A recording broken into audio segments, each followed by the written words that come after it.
This is a regular city council meeting of the City of Ocean Shores. It is January 14th, 2025. The time is 6 p.m. The meeting is being held at the Ocean Shores Convention Center. The meetings are simulcast and archived on KOSW Radio. Meetings are live streamed with closed captioning and may be accessed on the city website under council recordings. The meetings can be viewed on cable channel 68 Thursdays at 2 p.m. and Sundays at 10 a.m. Can we have roll call, please? Councilmember Sires, Here. Councilmember Taylor, Here. Councilmember Klein, Here. Councilmember Scott, Here. Councilmember Wills, Here. Councilmember Hartman. Here. I'd like to make a motion to excuse Councilmember Griebel tonight. Second. All in favor? Aye. All right, thank you. Tom, can you lead us in the Pledge of Allegiance?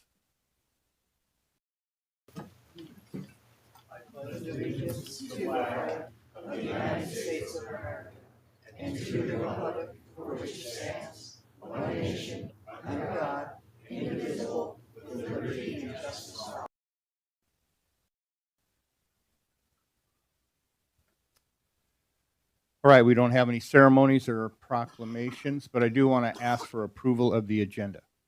Make a motion to approve tonight's agenda. We have a second. All in favor? Aye. All right, thank you.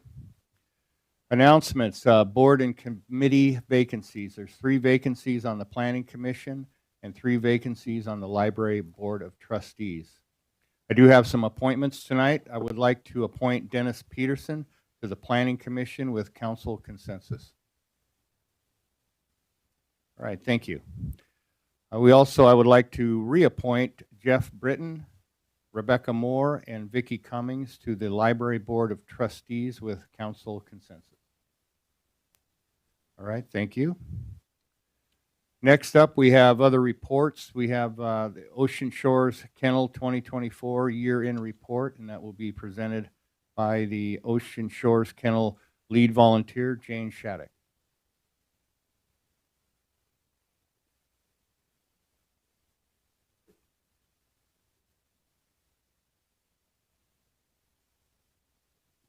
Thank you. Good evening, Mayor and Council and citizens of Ocean Shores. Happy New Year to all. I'm pleased to present the year-end report for the City Kennel for 2024. Please note that these totals represent adoptions and intake records over the past 10 months as I only started my role at the kennel logging this information in mid-February of last year. First and foremost, I want to express the heartfelt gratitude to our incredible volunteers. Over the past year, they generously contributed an astounding 1,125 hours of their time, demonstrating an unwavering commitment to the care and well-being of the dogs. I also want to extend a special acknowledgement to a unique and invaluable helper whose contributions have not been measured in logged hours. Juno, a remarkable dog who is part of one of our volunteer families. With her calm demeanor and natural ability to guide younger and anxious dogs, Juno has played a vital role in easing their stress and teaching them to be calm and obedient. Her impact has been truly extraordinary and deeply appreciated. Thanks to the volunteers' dedication, 11 dogs found their forever homes in 2024. Many were adopted within days of becoming available, which highlight the efforts of our volunteers in providing these animals with love, training, and socialization, as well as the volunteers and the city's support in spreading the word about adoption opportunities. In total, the kennel took in 55 dogs over this last year. This included animals found running at large, those brought in for safekeeping due to emergencies, and those that were sadly abandoned. As we begin a new year, I would like to remind all pet owners in Ocean Shores to ensure their pets have some form of identification. Whether it's a city-required license, a collar with an ID tag, or a microchip, these measures can help our officers quickly and safely reunite pets with their families. Even with the exceptional care provided at the kennel, it can be a stressful environment for pets. Proper identification significantly reduces the time they spend in the kennel and helps them return home faster. For those of you unfamiliar, safekeeping occurs when a pet is temporarily brought to the kennel due to circumstances such as a medical emergency or death of the owner, leaving the pet without care. These situations are deeply sad and understandably stressful for the animals. I urge all pet owners to prepare for such emergencies by designating someone, a neighbor, a friend, or a family member who can care for your pet if needed. Display this information prominently in your home, include it on your pet application, or keep it in your wallet or something in case of an accident. Looking ahead, the kennel is in need of foster families who can care for the animals until they are adopted. While the dogs at the kennel are well cared for, the experience of living in a home where they can freely interact with people and other animals greatly enhances their chances of adoption. The transformation in a dog's personality from being housed in a kennel to living in a home is truly remarkable. Lastly, I want to share a heartfelt story from this holiday season. On Christmas Eve, we had one dog left in the kennel, a 1-year-old puppy named Shadow, who was beginning to experience kennel stress. Thanks to the generosity of Chief Logan and the Logan family, Shadow was fostered over the holidays in their loving home. She had the opportunity to play with other dogs, bond with family members, and learn how to simply be a dog. This experience helped ease her anxiety and build her confidence, helping lead to her adoption in a forever home. Shadow is now known as Maggie. She is thriving thanks to the love and care she received from the volunteers, her foster family, and a young man who formed a special bond with her. It was the best Christmas present ever. On behalf of the volunteers and myself, I want to thank everyone who has helped from their continued support at the City Kennel. Together we can make a lasting difference in the lives of these animals and families who welcome them into their homes. Thank you. All right, thank you. So next we got public comment. Public communication to council is intended for communication to the council regarding general council business or policy not on tonight's agenda. Address comments or questions to the city council body, not an individual member or to city staff. Please limit your comments to 3 minutes. We request that comments be nice and respectful. This is not a question and answer time, and the council cannot engage in conversation with the public. No person may use the public comment for the purpose of campaign or advertising. The city council will begin the time once the citizen has started their public comment. At 2 minutes, they will see a green light, followed by a yellow light indicating 30 seconds remain of the public comment period. The red light will notify the reader that the public comment time has ended. The order of public comments will be first individuals attending in person.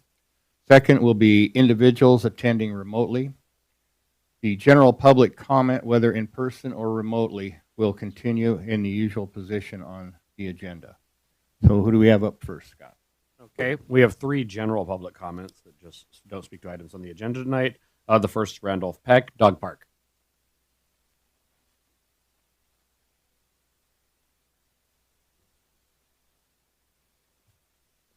Randolph Peck, Ocean Shores. I come to council to provide a solution to the large dog, small dog issue at the dog park. The reason the large dogs are going to the small dog park area is because the large dog park area has been a swamp for weeks. It is significantly lower than the small dog park area, and as such, all the water pools in it. Elderly and disabled individuals go to the dog park to exercise their dogs. Going to the beach is too hard for many, especially since we've lost Neptune and Damon is worthless. The proposed shelter for the beach, for the benches, will provide human shelter, but the deep water makes it hard to move around Log Dog Park with mud and holes. Even the water control box cover floats away. The solution is simple. French drains on the north, east, and south side of the dog park. Source of funds, storm drain utility. The utility is the equipment to dig the trench, and the materials dug can go into the dog park area, thus raising it. The ditch can be filled with cobble and covered with geocloth and gravel to provide the Parks Board and Park Foundation's desire to have a walking trail. You get 2 benefits from one activity. A transit could be used to slope the soil and any additional sand to the French drains. We now have a year-round dog park and a walking trail. Please do this for the benefit of the citizens. Also, since I have a little more time, in regards to chickens, read our covenants, okay? We don't need another vector coming to town. Also, at the same time, look at Aberdeen. Their ordinance is 25 feet to the next property. Well, most of our lots are 50 or 60 feet wide. So 25 from the back, 25 from each side. You maybe have 10 feet, and they have to be 10 feet away from the residence. It's very similar to our fire code in the WAC for fire pits. Those have to be 25 feet away from any combustible material. Thank you. Lynn Budefeld, Police and Fire Safety. I am not going to be that eloquent. Thank you. Mayor, council, and the Ocean Shores residents, I am here just to say I want to support our police and our fire. And I would like all of you, because you're giving your time, your talent, and your knowledge, to come together and help all of us understand what kind of money and funding we need in our city to move it forward. And there's so much experience sitting in front of me. And there's business, there's education. You guys can do it. We need to do something to make sure this community continues to be safe and that we are funded, that we have trucks that are working, everything is maintained. We have buildings that you and I would want to go to work in. And how are we going to fund it? And I will not be here at every meeting, but I want you to know for every right I have, and that's to be safe, I have a responsibility, and that's help pay for it. And we always talk about our rights, but we don't always talk about our responsibilities. And we have a responsibility to take care of our police, our fire, maintenance, and the infrastructure. Thank you. Jan Hyatt, Walking Clinic. Thank you, Council and Mayor. I wanted to thank you very much for the walk-in clinic. The process that you're going through has been difficult. It's been long, but we are moving forward. It's a step at a time, and we have many people that don't fully understand all of the details that have gone into and will still be going into to get this up and running. And it's a total benefit to the city for what you are doing. And I really wanted to say thank you. We may have to ignore some of the complainers and gripers out there. You guys keep moving ahead, keep doing the best you can.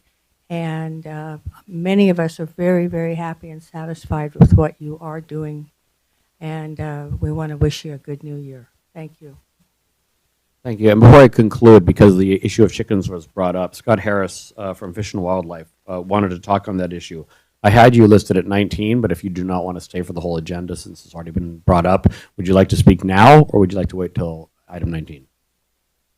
All right. Thanks, Scott. Okay, that concludes public comment then. Nobody online? No, not for Oh, okay. All right. Next up, we're going to do quite a few staff reports to, inform the citizens what we've been doing, what we got going on. And so we're going to start off with Fire Chief Brian Ritter.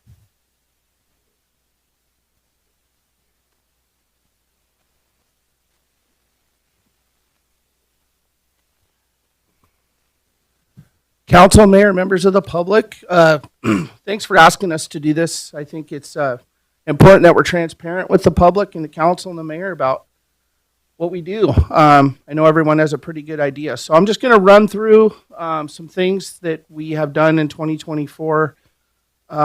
We responded to over 2,980 calls for service. 871 of those were fire rescue service type calls. 2,109 were EMS calls with a total of 1,039 transports. Over 690, well, not over, but 691 times we had multiple calls at once. We doubled 548 times, tripled 118 times, and we quadrupled 20 times, and then we had 5 times where we had 5 calls going at the same time. On a brighter note, we were pretty much fully staffed last year. We brought a medic back that had left and then came back to us. And then we just recently had a firefighter paramedic resign and go to another organization. But we're testing for his position in February, and we have somebody that's interested, which is promising. Projects, we did a fall prevention project that we produced a book that is specific to Ocean Shores. It has all the resources in our own community. It has directions on how to get up from a fall and all the things you need to look for in your home for fall prevention. So we give these out when we go to fall victims, and we try to educate our public. And we're still working on improving that program. We did active local shooter training with our local law enforcement agencies, state parks, the tribe, and Ocean Shores Police Department at North Beach High School. And that also led into, I was a part of the cadre for the planning and training for all Grays Harbor County fire and police agencies for active shooter drill that the mayor and Scott attended in Hoquiam. We also did a great shakeout citywide drill that included all the city departments, where we rendezvoused down at Hogan's Corner and we talked about emergency planning, which is something that Chief Mandela and I Chief Mandela specifically is working really hard on getting more robust emergency planning throughout the city. We've worked closely with KOSW Radio, and now we're able to do emergency breakthroughs for emergency announcements for the North Beach area. This was used for the first time on July 4th when we had congestion on all the approaches that was causing major problems. We were able to break through and let people know that there were other approaches available where they could access the beach. And every Monday at noon when they do the tsunami test, after the tsunami test, I break in and do just a public announcement that we're testing the KOSW emergency broadcast system. We're improving fireground operations through a fire department playbook. So we want to make sure that all 3 shifts are consistent with how they're running fires and how we're doing our tactics. And so we gave that job to the line officers, and they're currently working on that. So we're working on adopting that department-wide. We're improving fire inspections in coordination with the permit department and Roy. And that has been, that's been a great experience. Roy comes with a ton of knowledge, and him working together with Fire Inspector Bagley has been, I think, pretty successful. And we're continuing to get better every day with that. We're improving wildland mitigation with the DNR and the Firewise program. We're going to get our hands on that a little bit more aggressively as we get into the springtime and the weather cooperates. Know you are all familiar with what's going on in California. And wind-driven fires are, they're a huge hazard, and we have potential here with our winds on the coast. So we're going to try to help mitigate that. Chief Mandela worked really hard on the Grays Harbor County Hazard Mitigation Plan with Grays Harbor County Emergency Management. That was extremely tedious, a lot of information. So everybody's on the same page in Grays Harbor County as far as sharing resources within our county and getting funding through the federal government. That all coincides with the mitigation plan. We were also able to re-up our interlocal agreement with Grays Harbor County Emergency Management. So that's really important too, because they do a lot and are able to access resources for us, along with some funding if needed, God forbid. So technology. We have just started recently in the last few months online burn permits. And this was a bone of contention for a very long time. And the argument was, we just can't do it. There was always an excuse. And my answer to that is, well, we've been to Mars. I think we can handle online burn permits. So Roy has been extremely helpful. It's basically through Citizen Serve, and we're still, working out the bugs, but I think it's a benefit for people to be able to get a burn permit online. So we were able to get our auto pulse units. These are the CPR machines that we use during cardiac arrest. And I will share with you that just 2 days ago, we had a gentleman come into the fire station. He had a heart attack on July 3rd down by the jetty, and he was not with us, for lack of a better term. And he came into the fire station to thank us. He was our first person that we used the auto pulse on, and he survived. And he came to thank us profusely. It was pretty great. We got the stair chairs, and those are automated stair chairs. They actually go up and down stairs. This helps prevent injuries. We have one member right now that is out with a fractured neck from lifting, and he just had surgery. And so anything we can do to prevent people from getting injured, ourselves and our patients. So we're very grateful that we're able to get those new stair chairs. We got new nozzles on some of our hoses that they require a lower amount of water pressure, so they're easier for us to operate during fires. With our staffing levels, we need to be able to do more with less. So if we can do it more quickly because it's less work, that's our benefit. We got ballistic vests for the crew for incidents with violence or potential violence, active shooter, or a potential violent 911 call.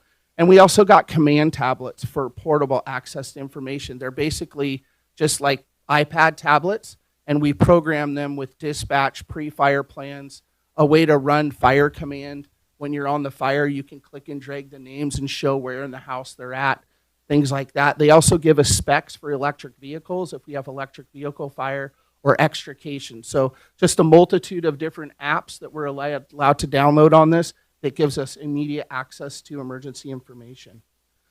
Some of the events that we put on this year was a community flu and vaccine clinic with Rite Aid.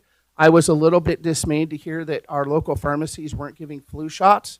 And we all know flu and COVID and all the other communicable diseases can be extremely dangerous, especially for those over the age of 65. So we did a partnership with Rite Aid. We got them to come in here like we have in the past, and that was a success. I think we did like 130 to 160 patients. We do Fire Prevention Week at the local elementary school in October every year. We did the Easter egg hunt, Halloween, turkey bingo, Christmas for kids, and then we're going to be doing an open house this spring. And some of the goals that we have for 2025 are, I'm just going to keep beating the drum about the South Station. I'm just going to keep beating it. The response times are, I'm not being dramatic, it's life and death. If we get there sooner, we can do more quicker. And the South Station needs to get living quarters put on it. We are starting a cadet program. Hopefully, we'll get a lot of takers. We'll be going in February to the high school again to present a cadet program. We'd like to increase fire training. The guys and gals at the fire department are running so many EMS calls, it's taking away from their fire training, so I'd like to get them some more fire training. We're also, as you well know, looking into a regional fire authority. That study is taking place right now. And then Mandela and I are just super busy working on keeping our culture healthy and keeping people retained at the Ocean Shores Fire Department. So, thank you. All right, thank you, Brian. Next up, we have our police chief, Nikki Logan, with a police department year-end report.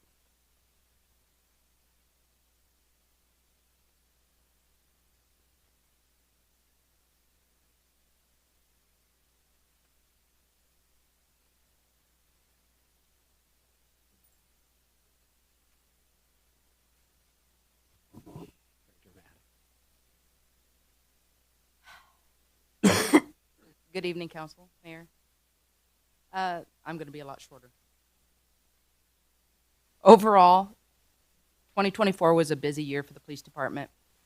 We ended the year with a total of 9,404 calls for service, which is an increase of 454 calls from 2023. The officers made 177 arrests, which was an increase of 70 calls from the previous year, or arrests from the previous year. Of that 177 arrests, 49 were for warrants, 13 were domestic violence related, 11 were DUIs, and the rest were a long list of different reasons all over the board. In April, we were lucky enough to hire an individual who had worked amazingly as a sergeant with our department. He has greatly benefited our department with his training and experience, and he has earned a great deal of respect from the officers as well as the sergeant, and that is Sergeant Denny. That hire put us to a total of 9 patrol staff, and I am still looking to fill 2 vacant positions plus the one that you approved in this current budget. And in September, we hired our first reserve police officer. Officer Johnson has donated an average of 20 hours a month to this community since then.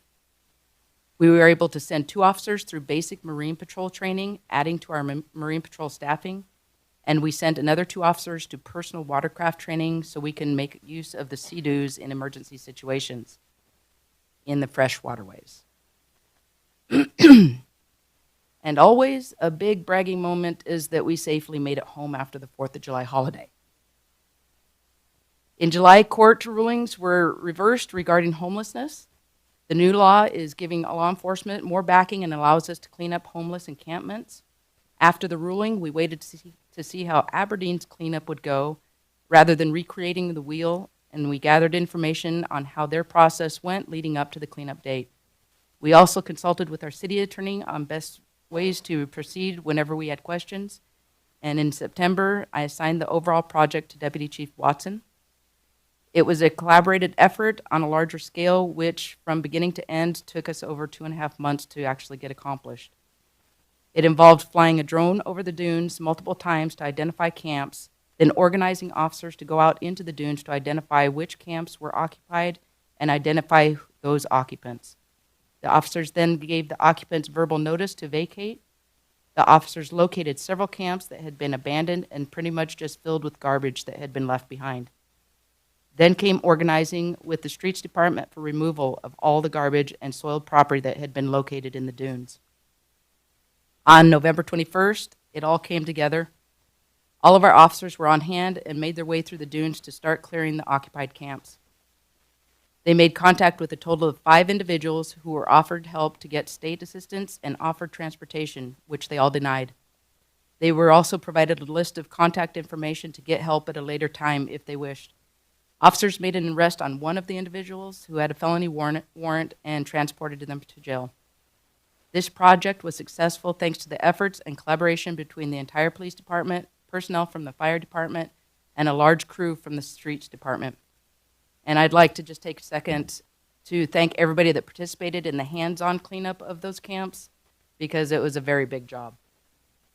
The streets department removed 5.4 tons of garbage from the dunes related to this cleanup. It was a lot of garbage, but keep in mind, the weather leading up to this date was a lot of heavy rain. So all the garbage was extremely wet, which added to that weight. Officers continue to occasionally walk into the dunes, and when the weather gets better, we will fly the drone over and try to prevent this extreme condition from happening again. On a brighter note, the Ocean Shores Police Department hosted its 3rd successful annual National Night Out on August 6th. This event is just getting bigger and bigger each year with more and more community involvement.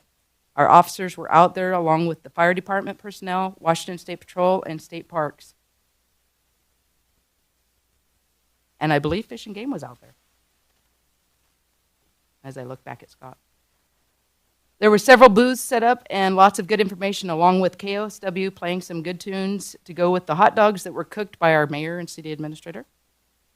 We had a long list of business participation in this event who donated items that were given away during the free raffle, which we had drawings throughout the night. The free raffles were new to the event in 2024, and I was really blown away to see the amount of items our local businesses donated towards it. I would like to thank our Citizen Patrol volunteers and George and his entire crew at the convention center who helped out during that event. And I would like to thank the Community Engagement Committee for helping with organizing this event. And hopefully they'll be able to help us expand to an additional location this year, somewhere hopefully further south. there was a lot more that as I listened to Chief Ritter talk, I'm like, oh yeah, we were involved in that and that and that and that also. But I will leave that to them, and that'll wrap up my report. All right, thank you. Next, we're going to have Public Works Department year-end report, and that'll be presented by City Administrators Scott Anderson, Becky Leach. We're going to have And then we're- Marshall here. Marshall and Roy will And talk Roy. about permitting and planning afterwards. So, go All right, ahead. thank you, Mayor. So I'll lead off with our Public Works Department. And just kind of a quick overview just for the people listening at home and everyone in the audience. This is our largest department. It's got 27 full-time employees at the city. So about 1 in 4 employees at the city works at the Public Works Department. It is one of those departments where if they are doing their job, with the exception of the street department, you almost never see them. But if they are not doing their job, that's when you'll notice it. That's when we get phone calls and when things don't work. So let me just give you a quick breakdown of the department itself and how it operates, and then I'll give you some of our key highlights before I turn it over to Becky to talk about key project highlights. So the City of Ocean Shores Public Works Department encompasses 6 divisions with 4 major departments within the 6 divisions. The city has a control system specialist, which does all of our computer and technical work. And that's David Church, who came to us about a year ago from Ocean Spray, a little less than a year ago. Our facilities and maintenance department is staffed by our mechanic, who is extraordinarily talented, Ken McKay, who can literally fix almost any vehicle you put in front of him. Our field operation and maintenance services division, which is commonly referred to as the street department colloquially, long led by John Wagner, is now led by Alex Severson, and it comprises a staff of 7 employees, and they're responsible from everything from picking up your garbage to removing animals to doing locates to a whole number of things within the city. Our water treatment and distribution crew chief is Ricardo Ricky Victoriano, and that's where you get your drinking water from, and that comprises a staff of 7 employees. Our wastewater collections department, and sometimes it's referred to as wastewater collections and storm drain, is led by crew chief Nick Tingle, and that's comprised of 6 individuals. And then lastly, our wastewater treatment department, and this is one where we'll really hear from it if ecology doesn't like our testing results, but so far we've done a fantastic job, is led by crew chief James Johnson and his 5 employees. So that's really the overall distribution and allocation of staff for the Public Works Department. And these are some of our major undertakings for 2024. Ocean Shore Streets Master Plan. The city executed a street management plan with Kimley Horn to investigate current conditions on our entire road network. The report collected and analyzed data that was gathered by driving down each and every one of the city's roads and produced a pavement condition description and report and a categorization for each street it drove down. And I was fortunate enough to be able to drive with him on a great many of those roads. And the survey looked at all surface types, including our asphalt, concrete, bridges, gravel. And the report looked at methods to control and mitigate and abate weeds, shoulder erosion conditions, and included an initial budget scenario pertaining to all the costs of repairs that would go to our 117 miles of roads within the city of Ocean Shores. In addition to our large street plan, we have a fresh waterways master plan that has begun, and that was executed with an agreement with Herrera Environmental Consultants. And they're really to afford the city and our citizens an answer to 2 major issues and 2 major questions. Number 1 is the harmful and noxious algae blooms. And number 2 is what do we do with the overabundance of aquatic vegetation that grows in our canals? And then when we harvest it or cut it or treat it, settle on the bottom of our canals, which only adds, unfortunately, to the noxious algae blooms. So the city contracted with Herrera to develop a lake and waterways master plan and to improve our water conditions and to better inform citizens and all of our stakeholders when making decisions and prioritizing water quality management actions. The next step in that, so everyone knows, is a stakeholders meeting, and the consultants from Herrera will be here back at this Ocean Shores Convention Center, and that's next month on February 6th at 6 o'clock, and they will reveal a lot of the findings from the testing that they've been doing, and we'll start putting together real next steps for a final plan, which we hope to have somewhere in April and May, that will teach us long-term what we need to really do to clean up our fresh waterways. In addition to those major plans, we had one more, which was our capital facilities plan, and that began in 2023, but it was only in 2024 we received the complete report back from Amoresco that appraised all of our capital facilities. And that report offered a detailed analysis and risk categorization for all of the structures as well as cost estimates to fix them within Ocean Shores.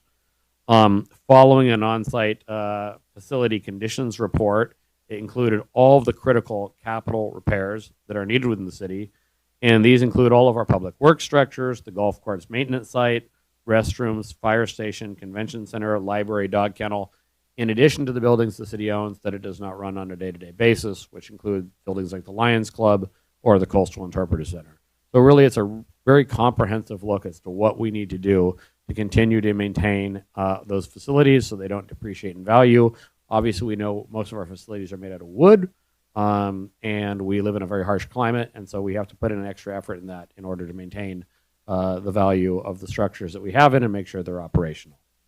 Other things that the Public Works Department was involved in, spring cleanup, and that was really successful this year.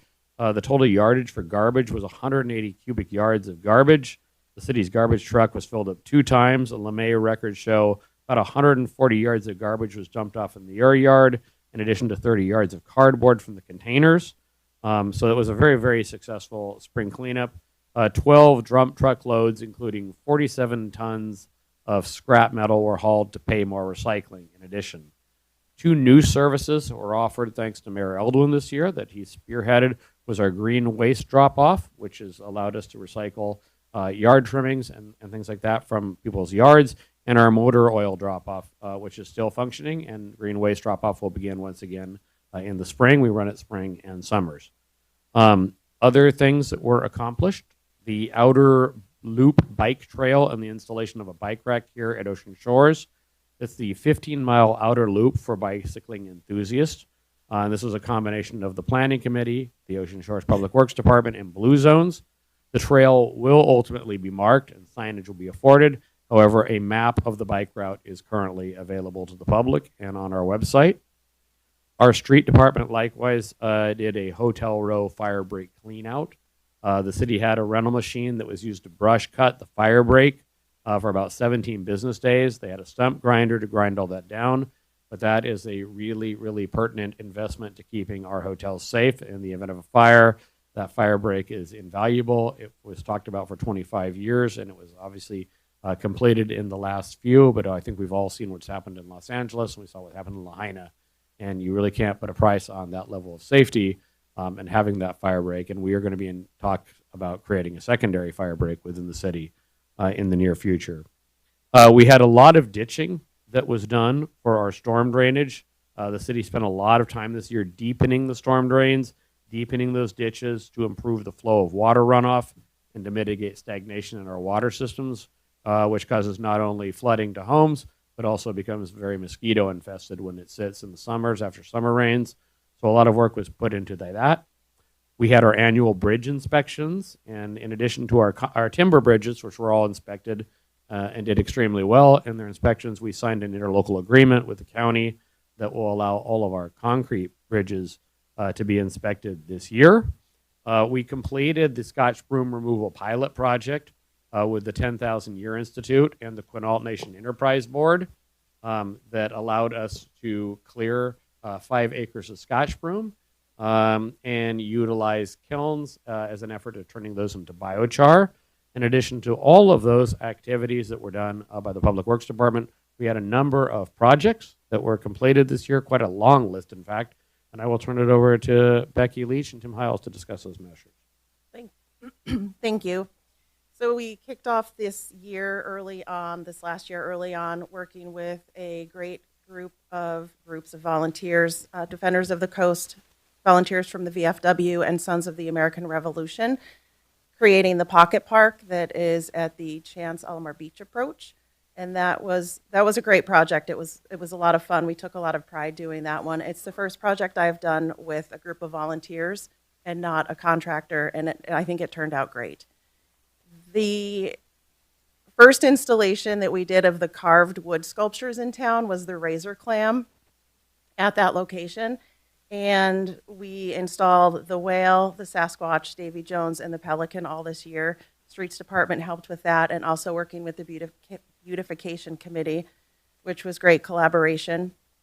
The Convention Center soffits were started in 2024. They're about 40% complete, and Purcell Painting will come back and finish that job in April for a few months, but they'll be starting back up again in April when the weather is warm enough.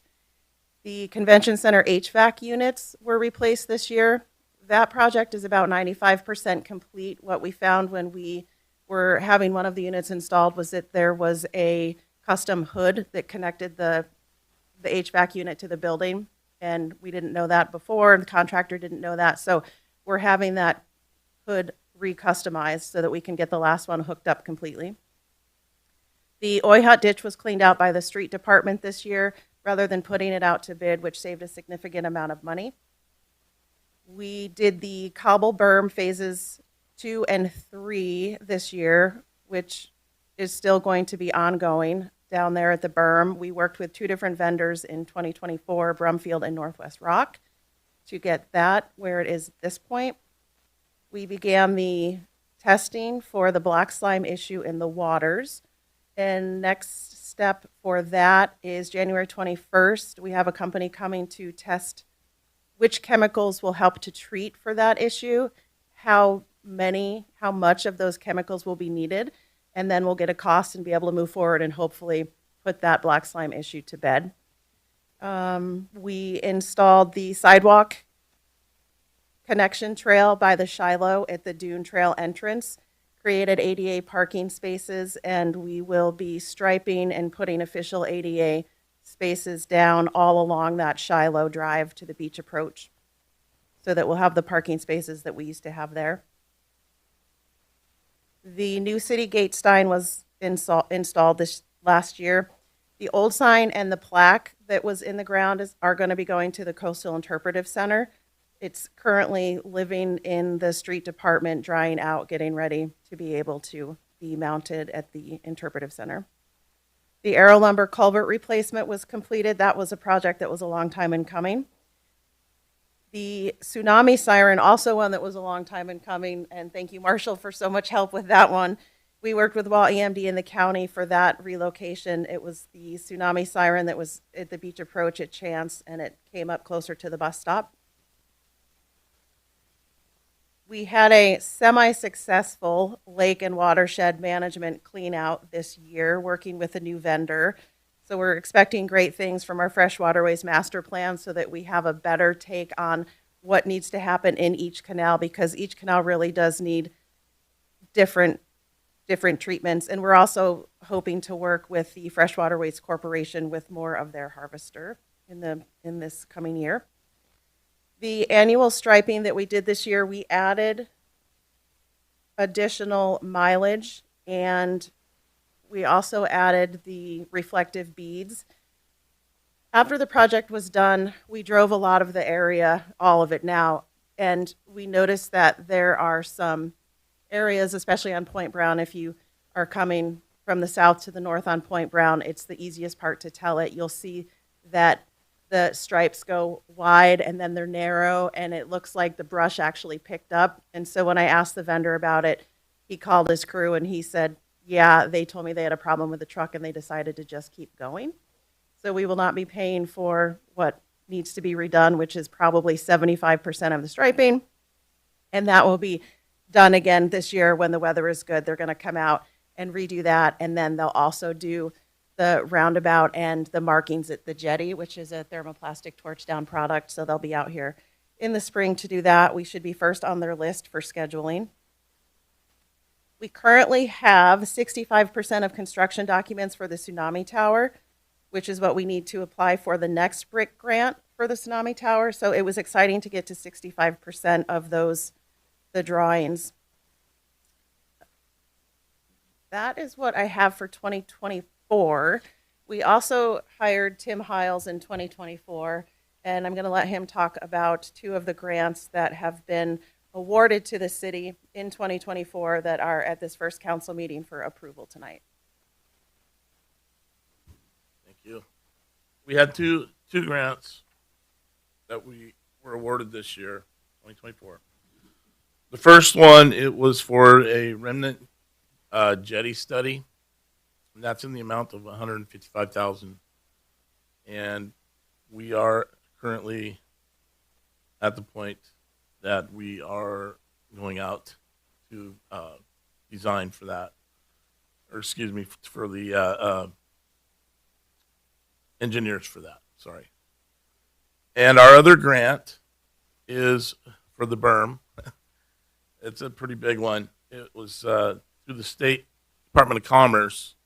We were initially awarded $350,000, and after a couple of meetings with Commerce, they decided that we needed much more. So we amended the contract, and they added for a new total of $688,500. So we are continuing to add cobble to that berm with plans to extend it. So where we are with that.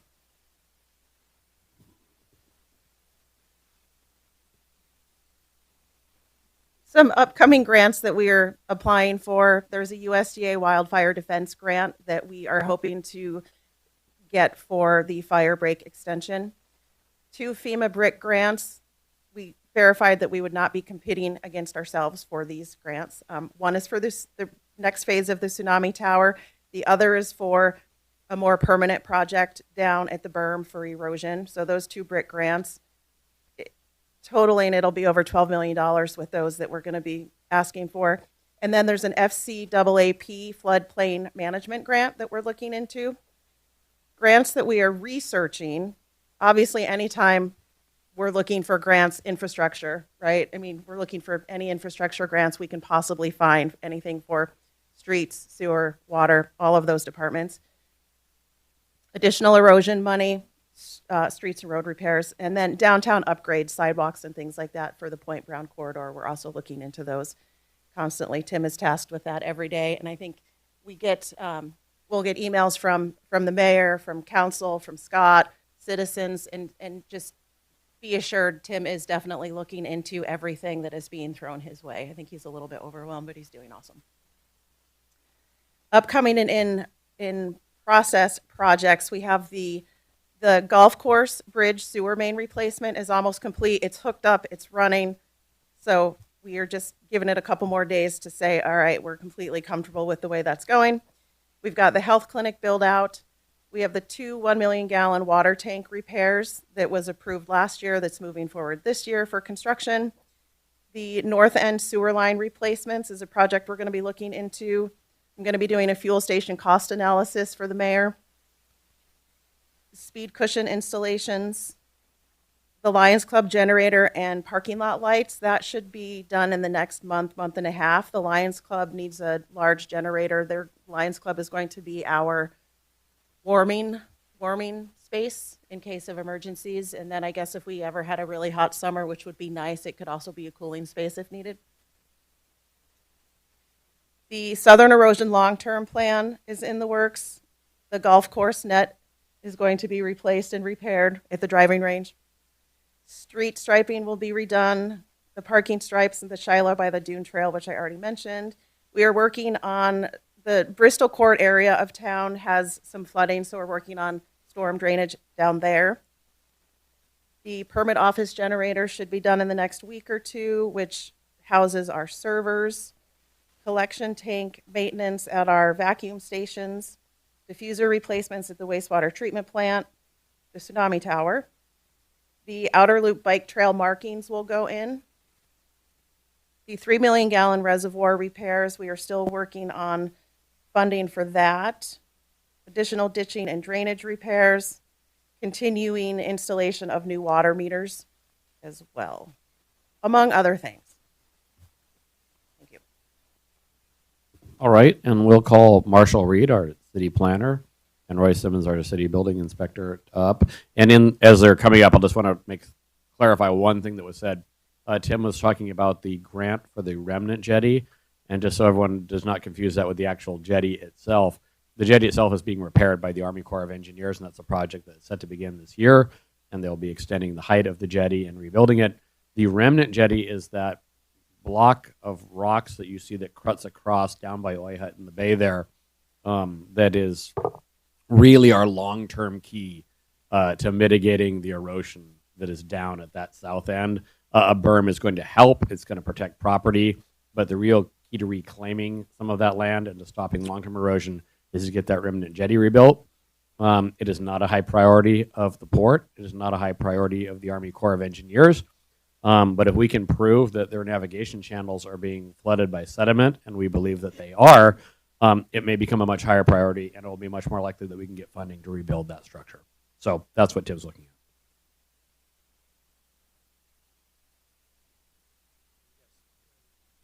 Okay, so I'm Roy Simmons. I'm the building official for the city of Ocean Shores, and y'all. I'm just short and sweet and just going to spit numbers, right? So in 2023, we produced 544 building-specific permits. In 2024, we did 672. Building permit fees collected were $1,526,000. Planning-related permit fees were $1,744,000. Sewer connections, there were 157 at $103,000. Water meters, we installed 107, processed through our department at a cost at income of $281. Franchise fees, those are your utilities, your cable TV, public, all that, the power and everything. So, and those they were paying $30 a shot, and we would bill them quarterly.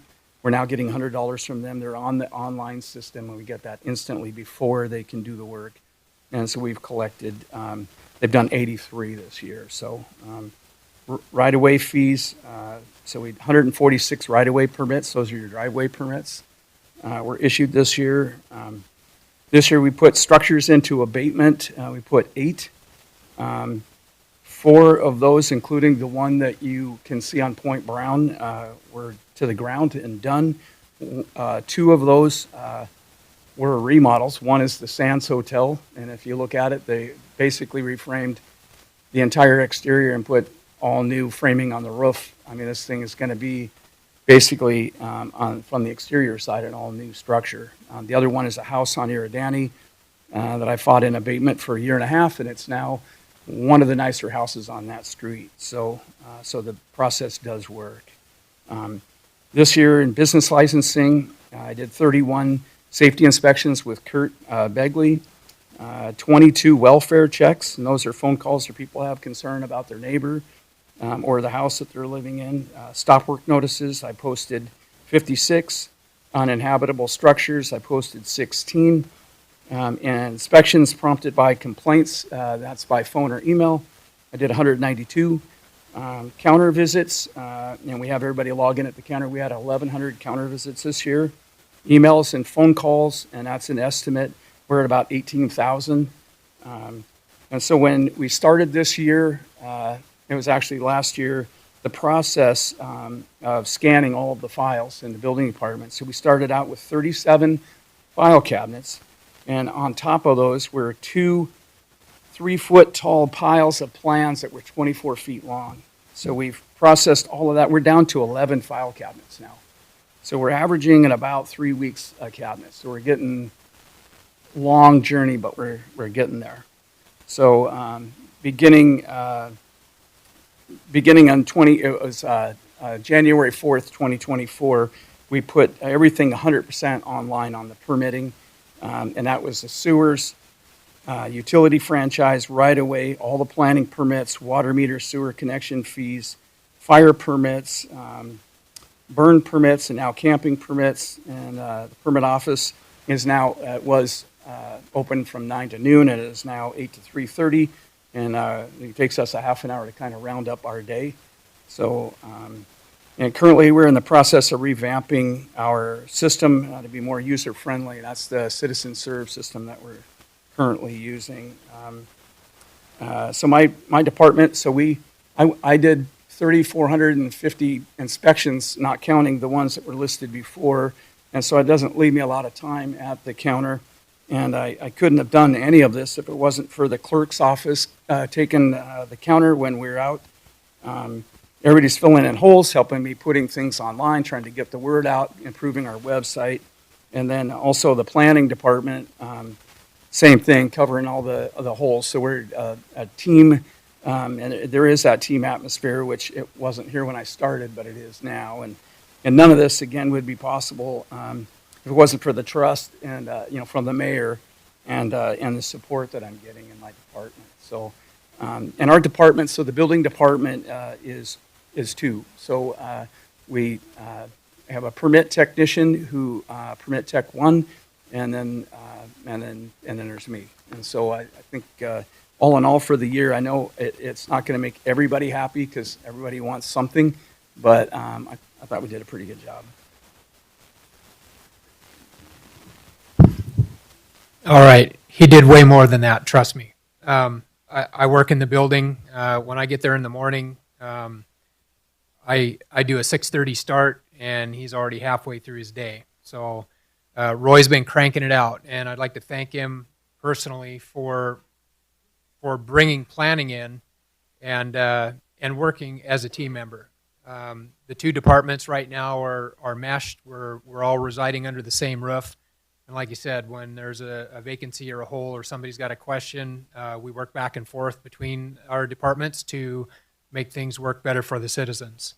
And Citizen Serve would not be online today, and as successful as it is, most people, it was like kicking and scratching the whole way. I'm not going to do this computer stuff. And Roy just said, we're going to pull the trigger. It's going to be ugly, but we'll fix it as it's broke. And every day it got better and better. We've revamped it, a dozen times through the year, lost a bunch of data, recovered it all back, put it back in, and that wouldn't have happened without him. He had way more guts than I did to take that on. So anyway, into the planning aspects of 2024, probably our most active area in the department. Chris, my planner, and I take care of the lion's share of the environmental permitting and the land use permitting. And in 2024, we processed 326 clearing permits.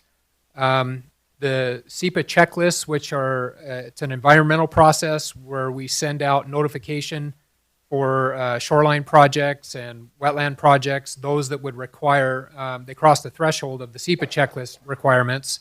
We did 34 of those. Most of those are for the installation of docks in our fresh waterways. We only had 3 enforcement actions this year, not because we didn't have enforcement we could have taken place, but we were given a little latitude to work with people, and if they would remediate and restore things that they had broken, we forewent the opportunity to put them in front of the judge, and that seemed to be a little more, seemed to create better attitudes and a little nicer work environment when you have to get involved in that.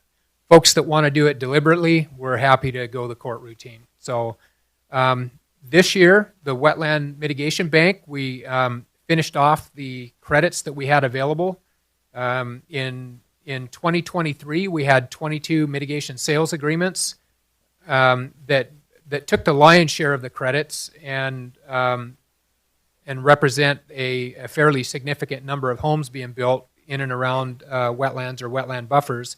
In 2024, we had another 15, and we've got a handful that we're working through right now where the wetland biologists have gotten creative and are starting to come up with some on-site mitigation options that the hearing examiner has found acceptable, meets the no net loss requirement of wetland mitigation. And so we've got a couple of those on the books while we work at releasing the additional 3 credits that we have in the bank.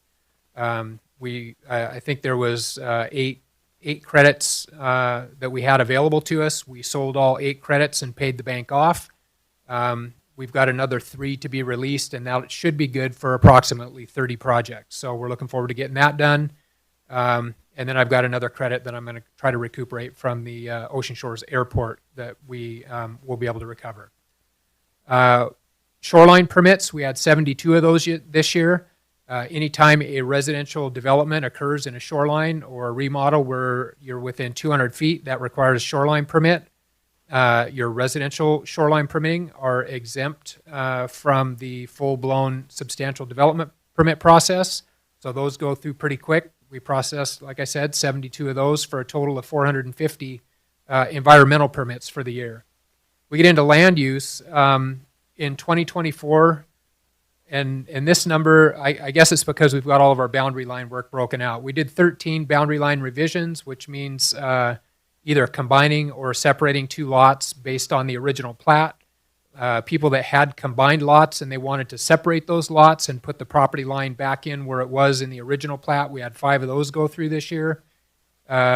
We had several boundary line adjustments that went through where people moved the line one way or the other that required survey.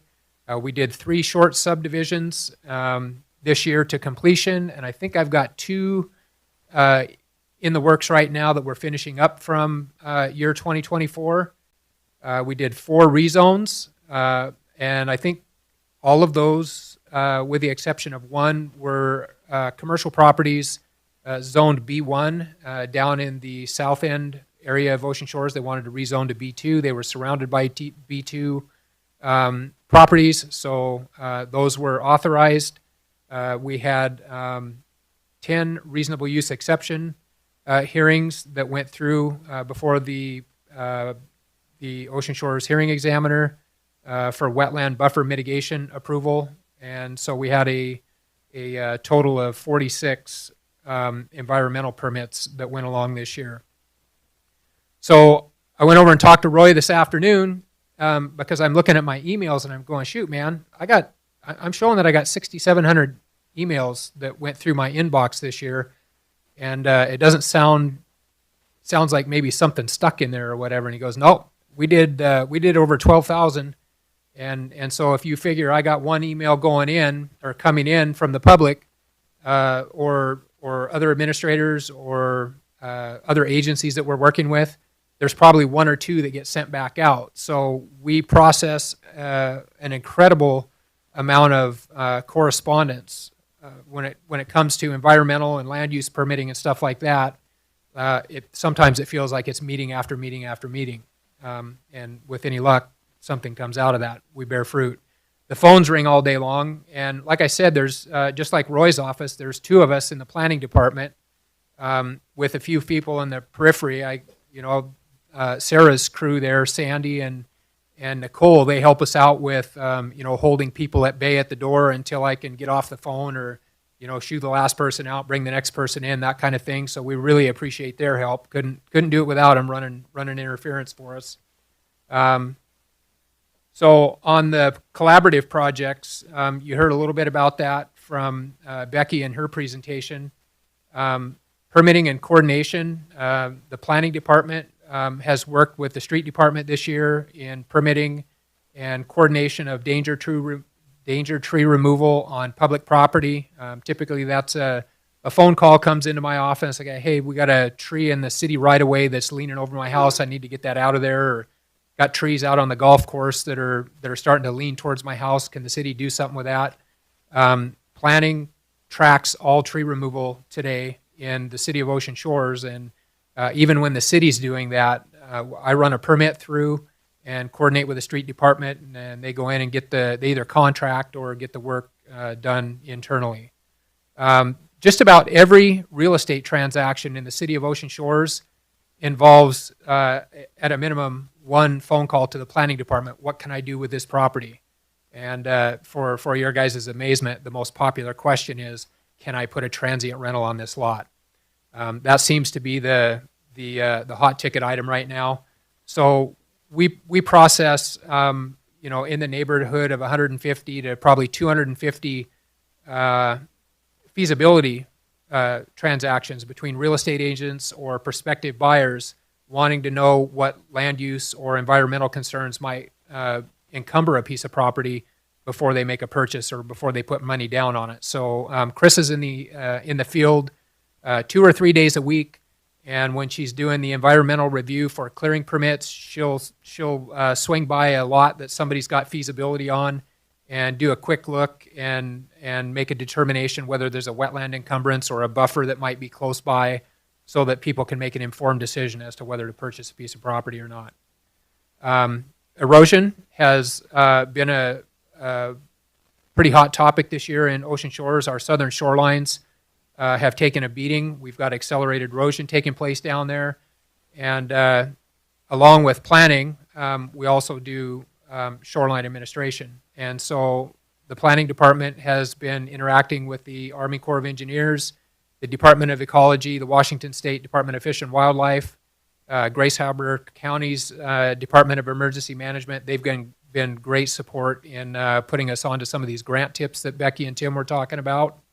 And then we also provide on-site support for the engineering that's been going on during the erosion project down there along Marineview Drive. We also provide support for the a couple of the CTP grants that were applied for this year, and Tim talked about receiving. The planning department helps with providing the work plan for the summaries and the narratives in that. I think a lot of that just comes with having a lot of time in Ocean Shores. I've been able to, one of the things I'm trying to do here in the next couple of years is impart all of those things that I think people need to know. We've got a really young crew chief group out there, a bunch of great guys that are really going after it, but they don't have 30 years worth of knowledge as to what's going on in Ocean Shores, where the problems were at, where the bright spots were at, that kind of thing. So I'm just trying to dump off all that stuff to these young guys before I sail off into the sunset. Some of the other things that are going on, we have been meeting with grant specialists and the public works staff in support of these applications. And a lot of these projects will involve some sort of mapping or whatever. We've been providing those kind of support services also to either public works or consultants, whoever might have need, and we've got the time to produce that. So that keeps planning pretty busy right now, and we're looking forward. Roy tells me things are ramping up. The building permits are coming in hot and heavy right now, so I don't anticipate that the numbers are going to go down for 2025. We've already got a pretty good start to the year. So that concludes my report. All right, thank you, guys.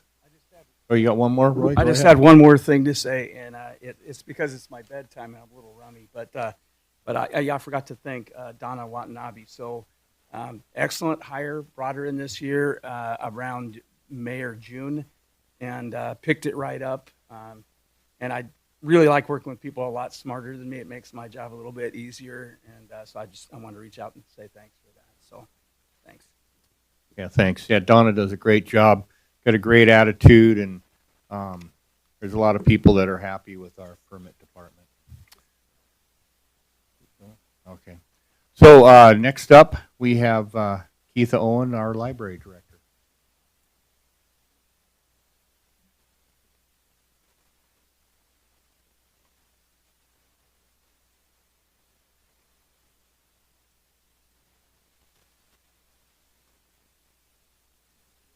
Did it talk now? Okay. I don't come very often. Happy Tuesday, Council. Before I start my report, which is not nearly as long as Public Works, but aren't they fabulous? My goodness. The blue zones that Scott mentioned, the bike map, we have those available for free at the library. So come in and pick one up. And the fall guide that Brian was showing out is also available at the library to check out. So, and it's an excellent book. So, your library, 2024, I gotta get this so I can see it.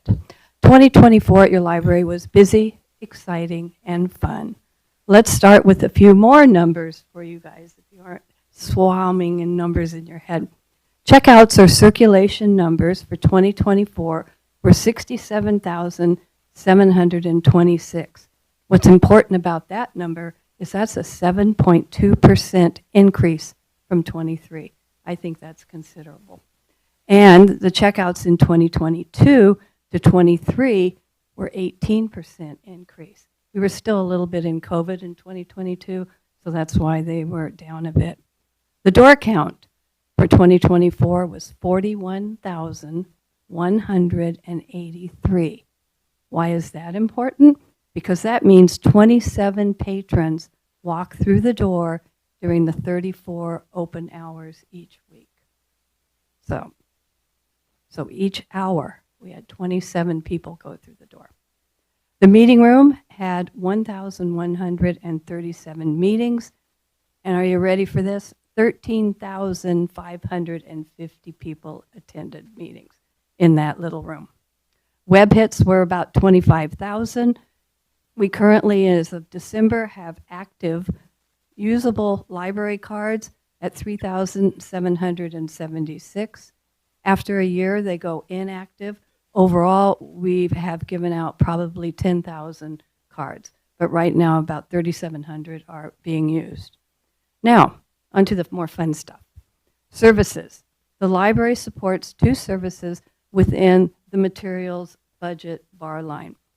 One of them is the Washington Anytime service, which has downloads of audiobooks, ebooks, and magazines.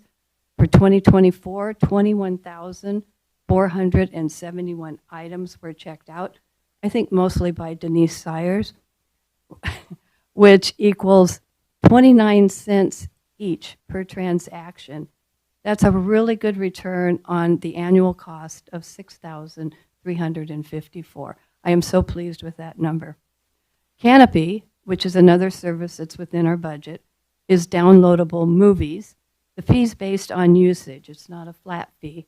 The downloads for 2024 were 24,680, which equals to about 10 cents per movie. 10 cents. What a deal you get at your library. My second favorite love, besides services, is programs. And we have programs for all ages that are extremely popular. The library publishes a monthly calendar of events, which I send to all of you each month, and that's this little jewel. And we also send it out to almost 5,000 barcode or library card holders. A few highlights. I'm not going to list everything. I'd be here all night. Of popular and unusual programs for 2024 were ceviche cooking. Does that sound good? We had our first cooking demonstration, and it was so popular, we're going to do it again. We had our second annual authors fair, over 60 authors attending. A visit from George Washington, which was an actor portrayal. But we also involved the high school teachers, which gave extra credit to students that attended. It was fabulously attended. Smokey Bear celebrated his 80th birthday party in partnership with DNR and the Ocean Shores Fire Department. Story times every week, always popular. The hot dog celebration, which we're doing again this year, Frank and Scott participated in. I thank them for that. And summer reading is just the grandest thing we have because it's for all ages, and it includes weekly programs like Reptile Man, who is very well known. And then finally, we always have a fun program with Santa Claus visiting. Oh, but let's not forget the AARP Tax Aid, which is starting up February 6th. In 2024, they served 1,426 people. Can you believe that? And that's from February through April 12th. They're starting up February 6th if you're interested. It's first come, first serve. They'll be in Thursdays and Fridays from 10 to 2. Now, we could not accomplish all this without excellent staff. Right now, we have Michelle, Nick, and myself as full-time employees. We have Hannah, David, and Nico as 69 hours total per month. So our approximate FTE is 4.5. And each of these staff members has their own area that they take care of and do. And like I said, I'd be here all night if I went into all that. So a few other 2024 new items. We created an online meeting room calendar, which is very useful for all those groups that are scheduling the meeting room. Sarah loves it. And we conducted the first children's library card campaign in September. Staff took a very fun informational flyer in person to every student in Ocean Shores Elementary. When the students brought back the flyer into the library, they chose a prize from the treasure chest. Many, many new cards were given out. We're going to do that again in September.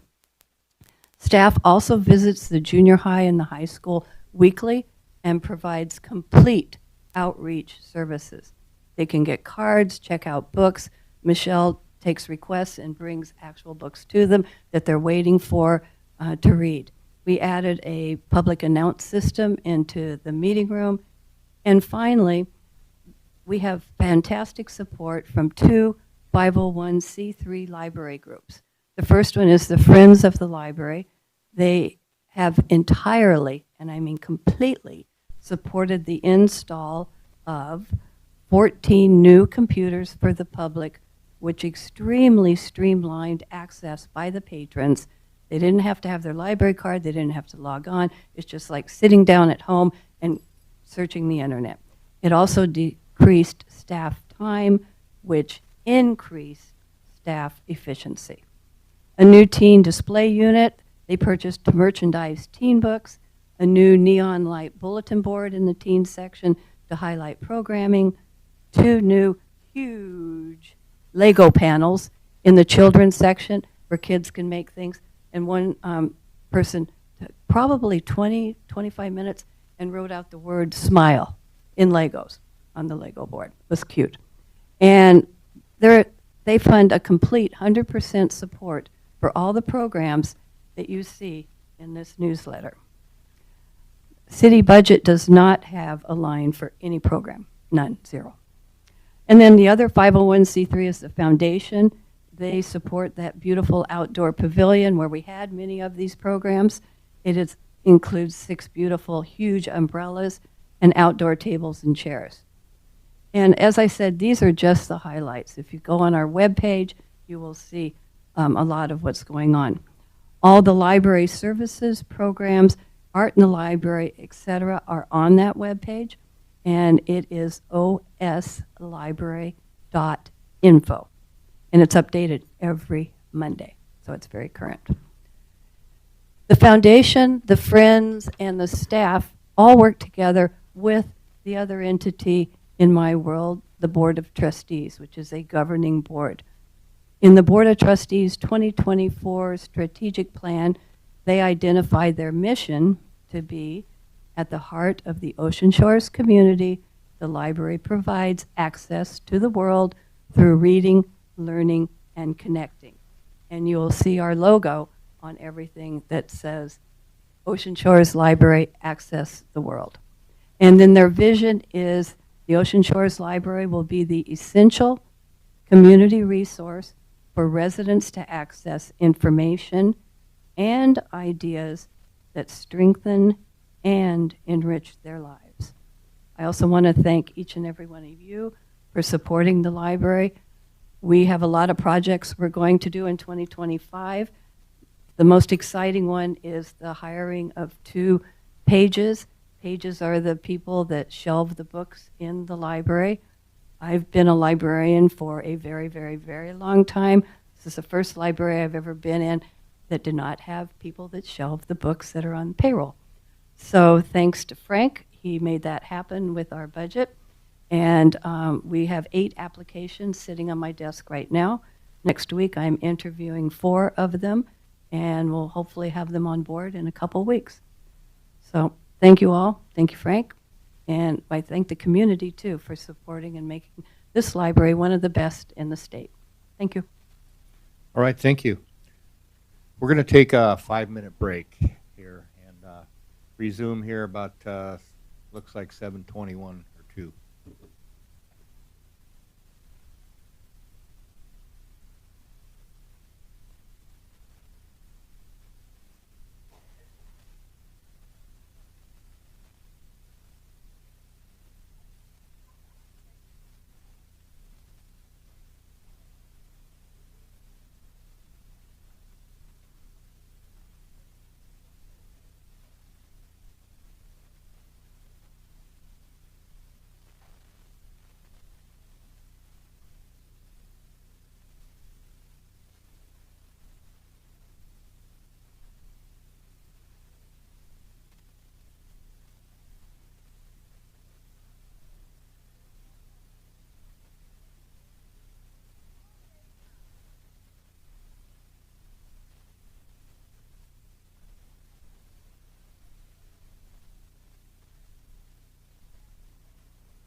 right, we're going to resume here.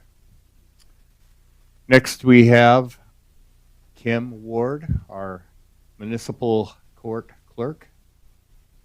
Give us a year-end report.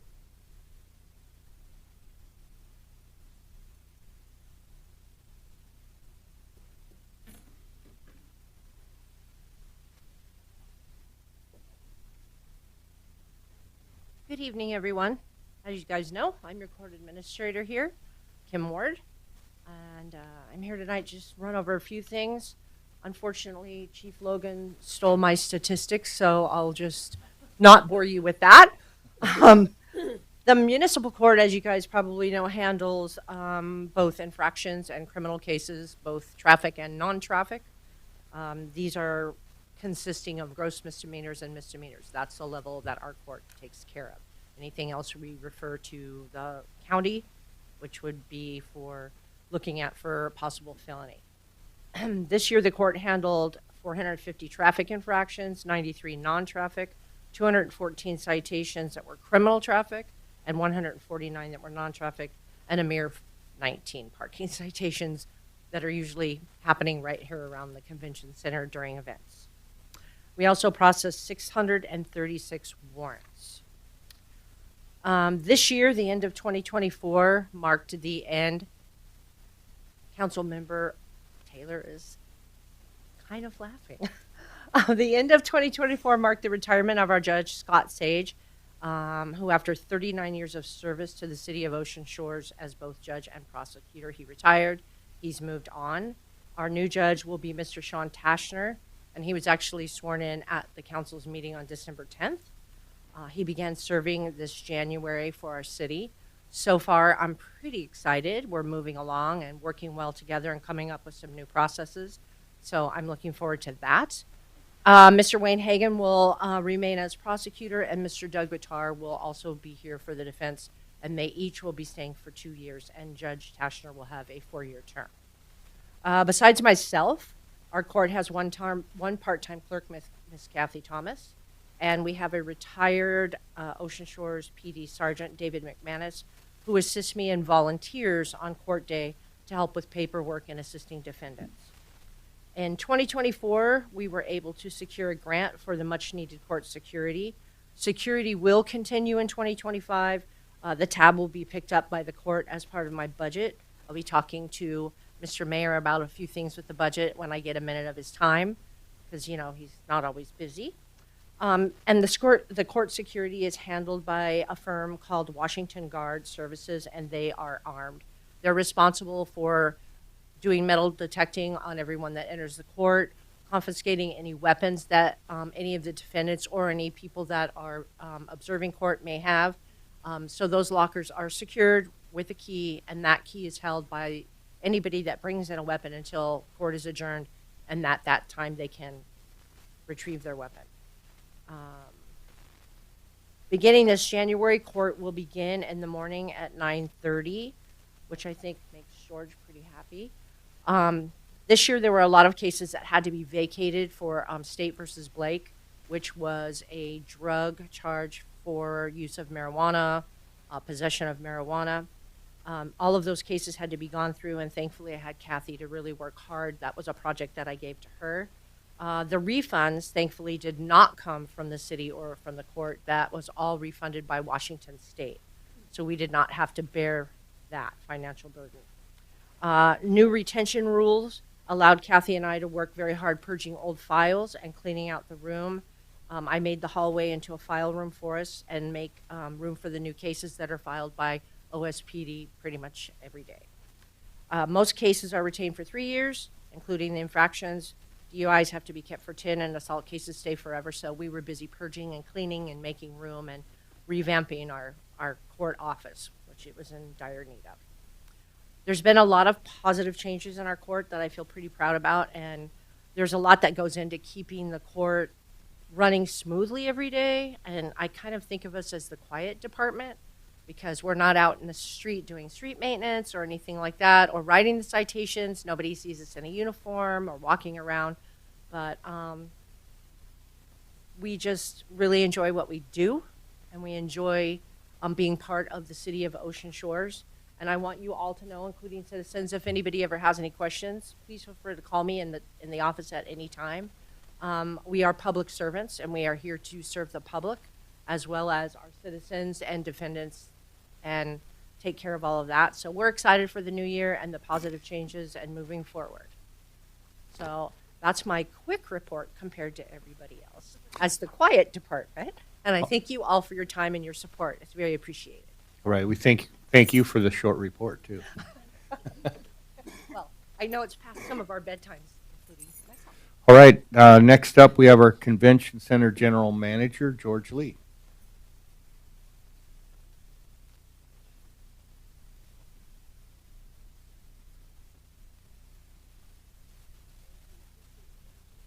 Well, I can tell you, if you think that one was short, mine's even shorter. Good evening, Mayor, Council. The Ocean Shores Convention Center has demonstrated impressive usage and operational efficiency throughout the year, with a strong commitment to improving service, quality, and client satisfaction. Several key initiatives were undertaken. Our facility was utilized for events on 44 out of 52 weekends. Also, 154 weekdays. This consistent usage reflects the center's popularity and effectiveness as a venue for various events. A significant effort was made to standardize all facility rental rates, ensuring that all returning clients were updated to current rates, which has streamlined our pricing strategy. The total attendance for all events this year reached a number of 61,887 people, with 13,172 catered meals. The figures highlight the center's capacity to host large gatherings and deliver exceptional catering service. The successful management of events was maintained with a dedicated team of only 3 full-time employees, showcasing efficient resource utilization. The soffit painting project, as Becky mentioned, phase 1 has been completed. We're starting on phase 2. She also mentioned the HVAC, and we also had the new sound system installed and completed at the beginning of 2024.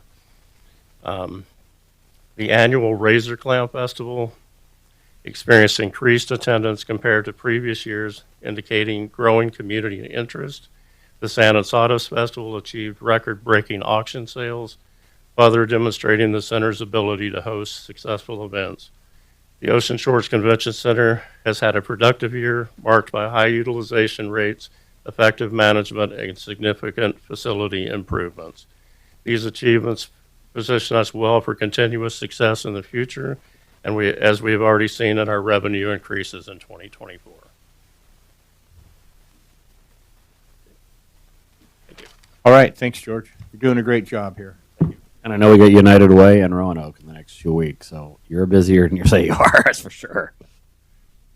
All right, next we have Ocean Shores Finance Department and City Clerk Office year-end report, and that is presented by Sarah Logan.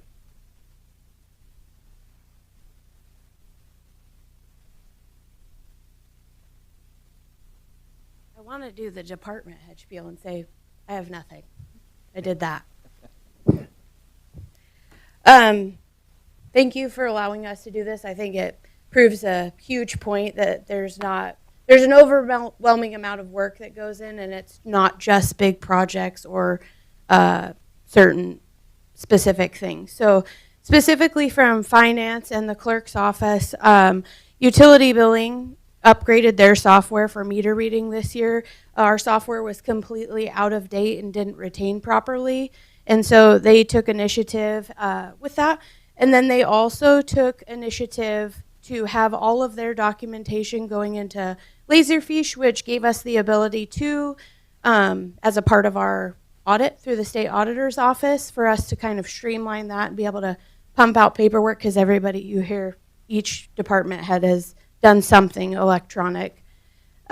Just as a reminder, specifically to utility billing, they do their annual low-income renewal, so I thought we'd take this opportunity just to remind people to be watching for that if you're currently on the program, and if you're interested, that information's on our website.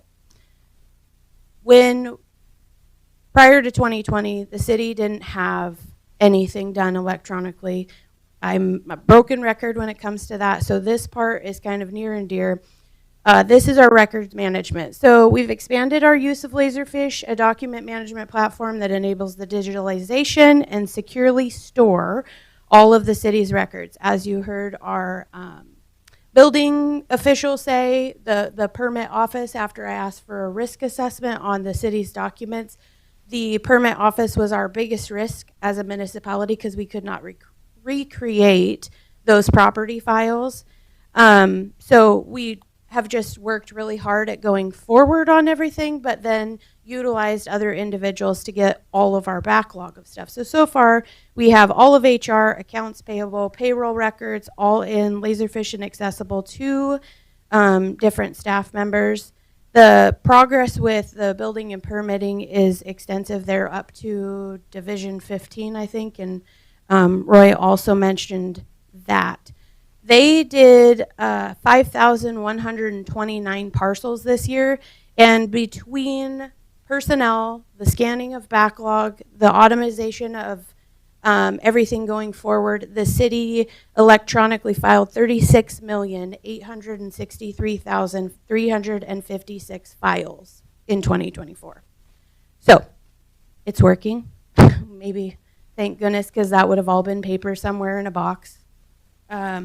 Anyway, so then we move on to the website. As most of you have seen, we are revamping the website to just be more streamlined and more effective for whether it be tourism that comes through or just where you're going, just a little bit more easier access after a couple years of it being out and hearing from the public and council and different mayors, just kind of trying to update that.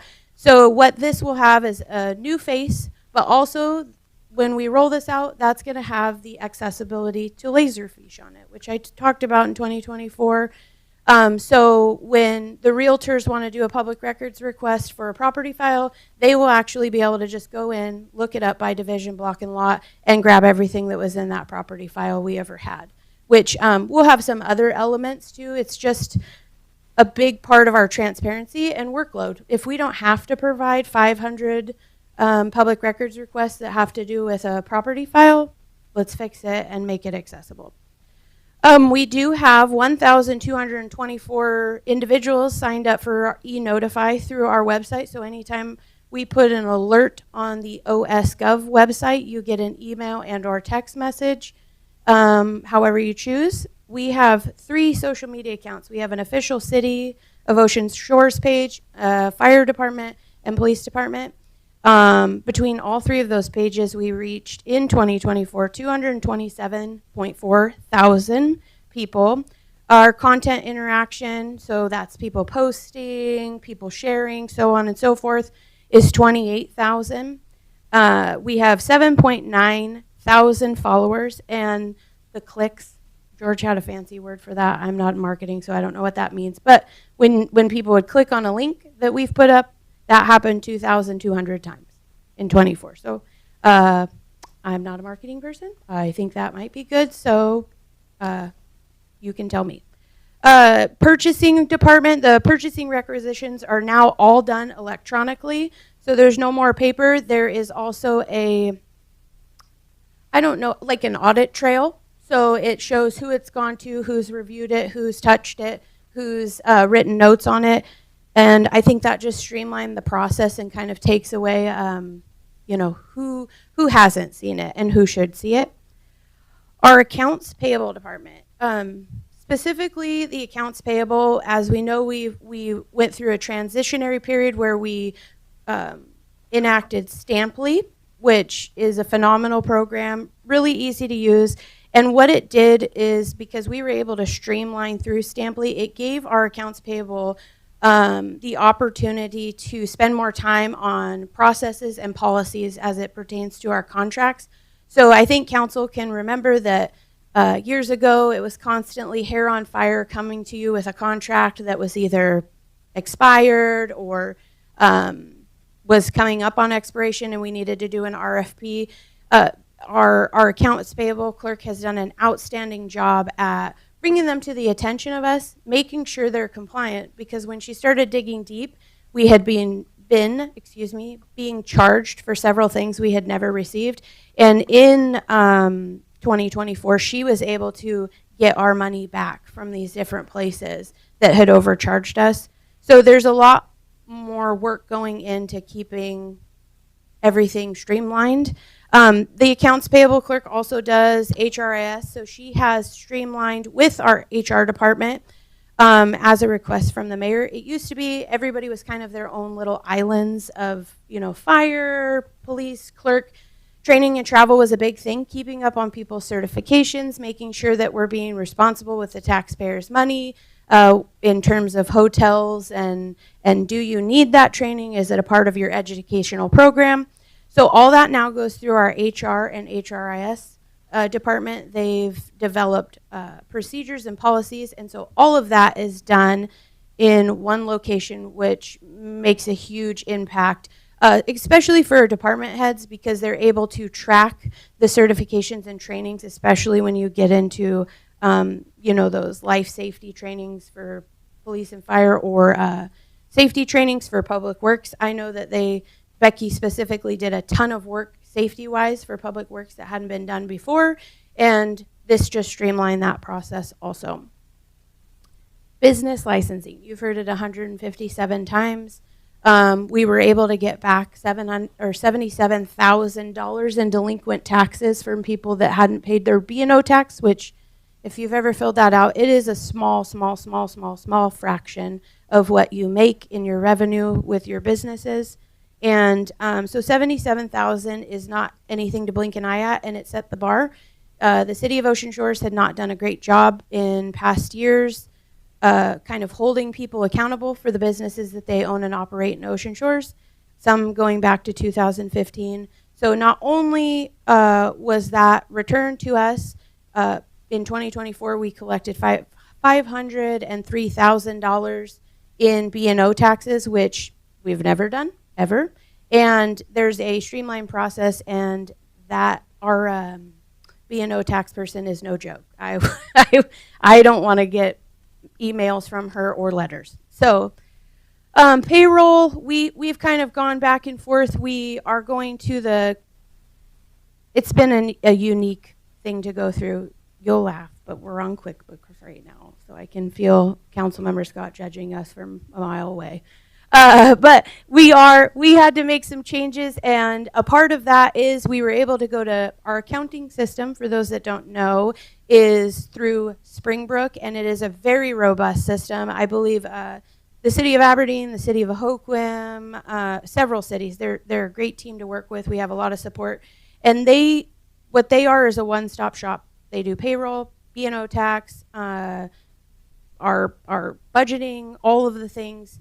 But we had never, for some reason, pulled the trigger on moving to the cloud, which we were being held back a lot. So I signed the dotted line, and we're transferring to the cloud, which will then impact us in finance greatly. So in kind of the closing, we made it through the biennium budget. We got every report that was supposed to be done in 2024 done.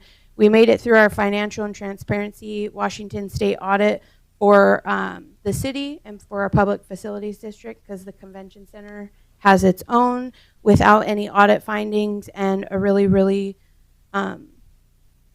beautiful report written by the Washington State Auditor's Office.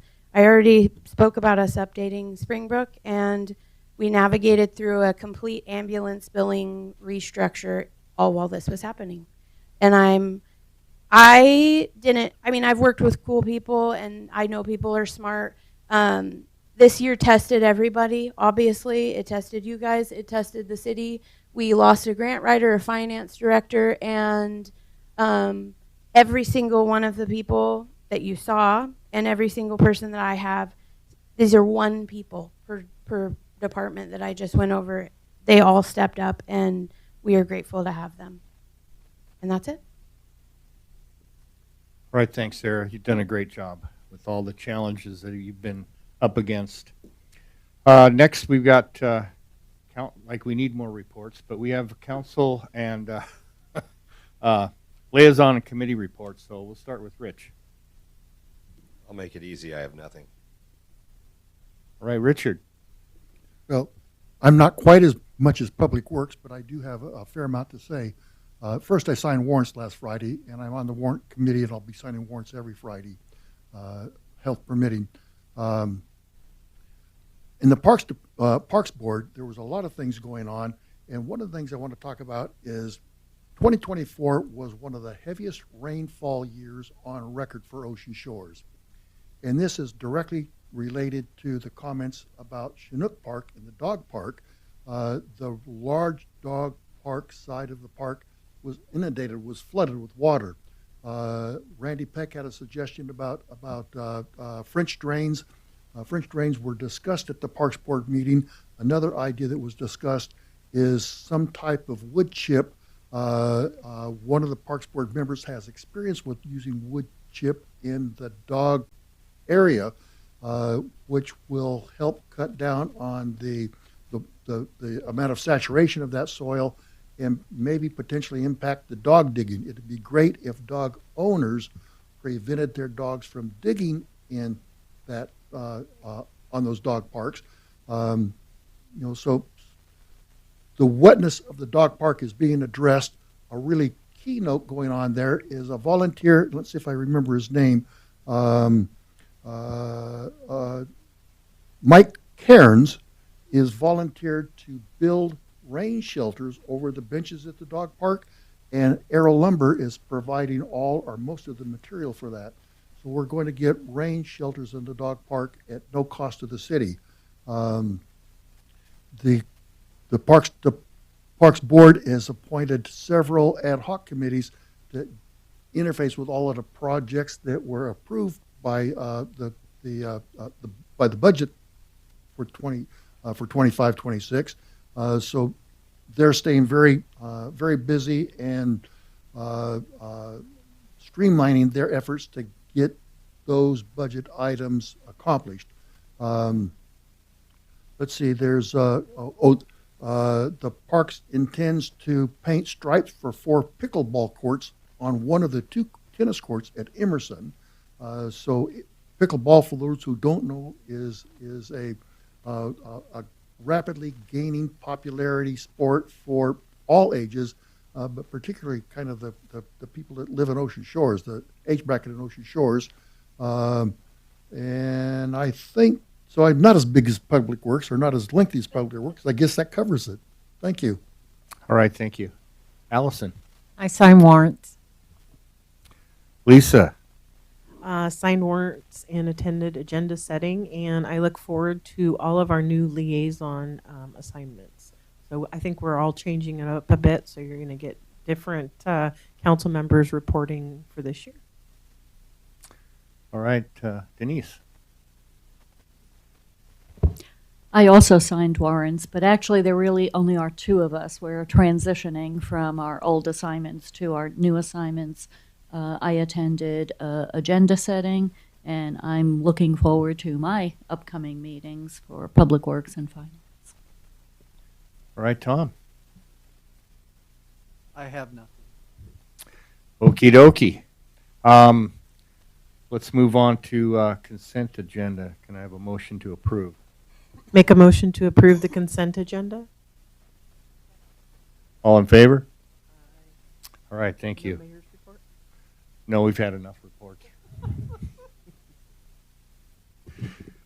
All right, so new business. We have an ordinance for the City of Ocean Shores, Washington, amending Ocean Shores Municipal Code, Chapter 13.26.030, sewer rates for lots connected to the sewer system. And that's going to be presented by the Finance Committee. I don't know who's going first. I'm getting a look from Allison. That would be me. I All right. found out recently. We had talked about last year that looking at the money, especially in the sewer, that, we needed to do something. Nothing had been done since 1993, I believe. And so what we discussed was putting a CPI in, shall not be less than 0% or greater than 3% in any year. And we talked about doing this. Yes, we know there's a rate study that's going to come eventually and hopefully sooner than later. But one of the things we talked about at this point, we could start getting some type of income going into that account. And so this would start March 1st, 2025. And the other things everybody had, they were able to read, so I'm not going to go into a ton of detail. I'm going to go ahead and open it up for public comment. All right, do we have anybody for public comment? Yes, go ahead, Jane.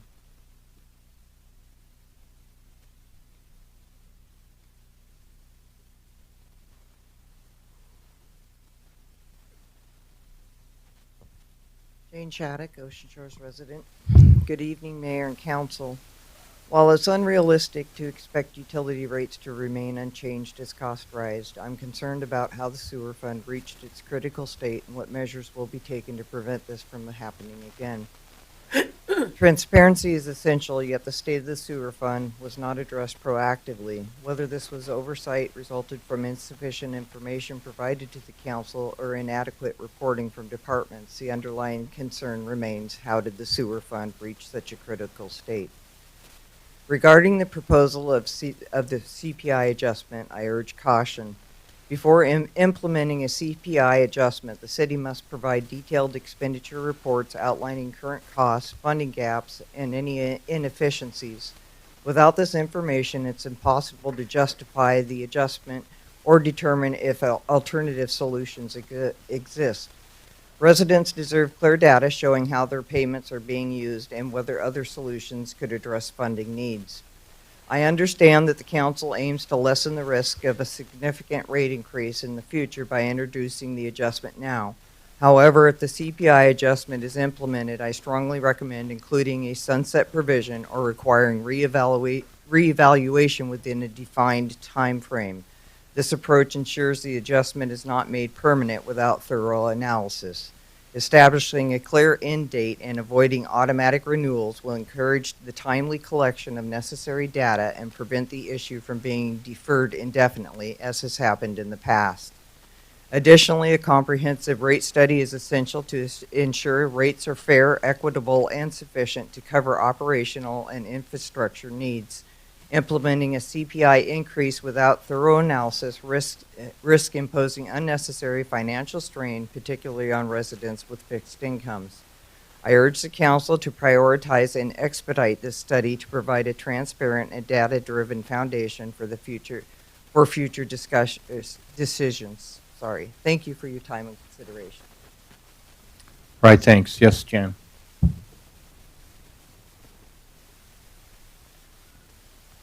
Jan Hyatt, resident, Ocean Shores. Thank you, Mayor and Council. If I could borrow Jane's paperwork, I'd like to, because I'd like to reread everything that she has said. What she said, she's checked into and she's looked at, and I agree with her. I'm hoping that the council will abide and will do a CPI based upon a study that is required to be done. I believe every 5 years. I'm not sure on that date, but there is a time limit on it, and it is time. We do understand that. But we would like the study done, and a commitment of a 3% every year forever does not go very well with the rest of the citizens. So please check into that also. Thank you. All right. Anybody else? I guess not. So we got someone online. Don Williams, I believe, is online to comment on this issue. Don, can you hear me? Yeah, well, okay. I hear you perfectly. Go ahead, Don.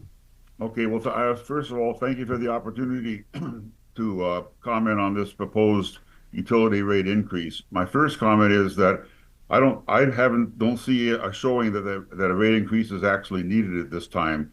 But if it is, please explain exactly why it is needed, other than solely to increase the reserves of funds number 435, which is the operating sewer fund, and number 430, which is the capital fund. The proper way to do a rate increase is to first establish the need for it. And that's, as mentioned earlier, that's a rate study, which I think is required periodically. What's needed is a sewer utility rate study to establish what the utilities' capital needs are its operating costs and operation costs over perhaps a 10-year period, and then recommend regarding the rate structure. I just want to tell you that I think it's very disrespectful of the citizens of Ocean Shores that you're proposing any type of a rate increase, whether it's a flat rate or a CPI increase, without first determining what the need is, and for both operating costs and capital costs and maintenance. The council should be reviewing all rates and fees as part of your budget process. The council's number one priority is budgets, and it's not being done. So I request that you shelve this proposal and instead initiate a professional study of the sewer needs and rates, and to determine what's needed to stay solvent in the capital needs and maintenance and operating costs. Another thing is there was a water utility study completed in 2016, and another one was started by previous administrations, but it never got off the ground. I think you have to really start both of them in parallel, and I would agree with the previous two speakers that the need for a rate study should precede any discussion of a CPI index or any other type of thing.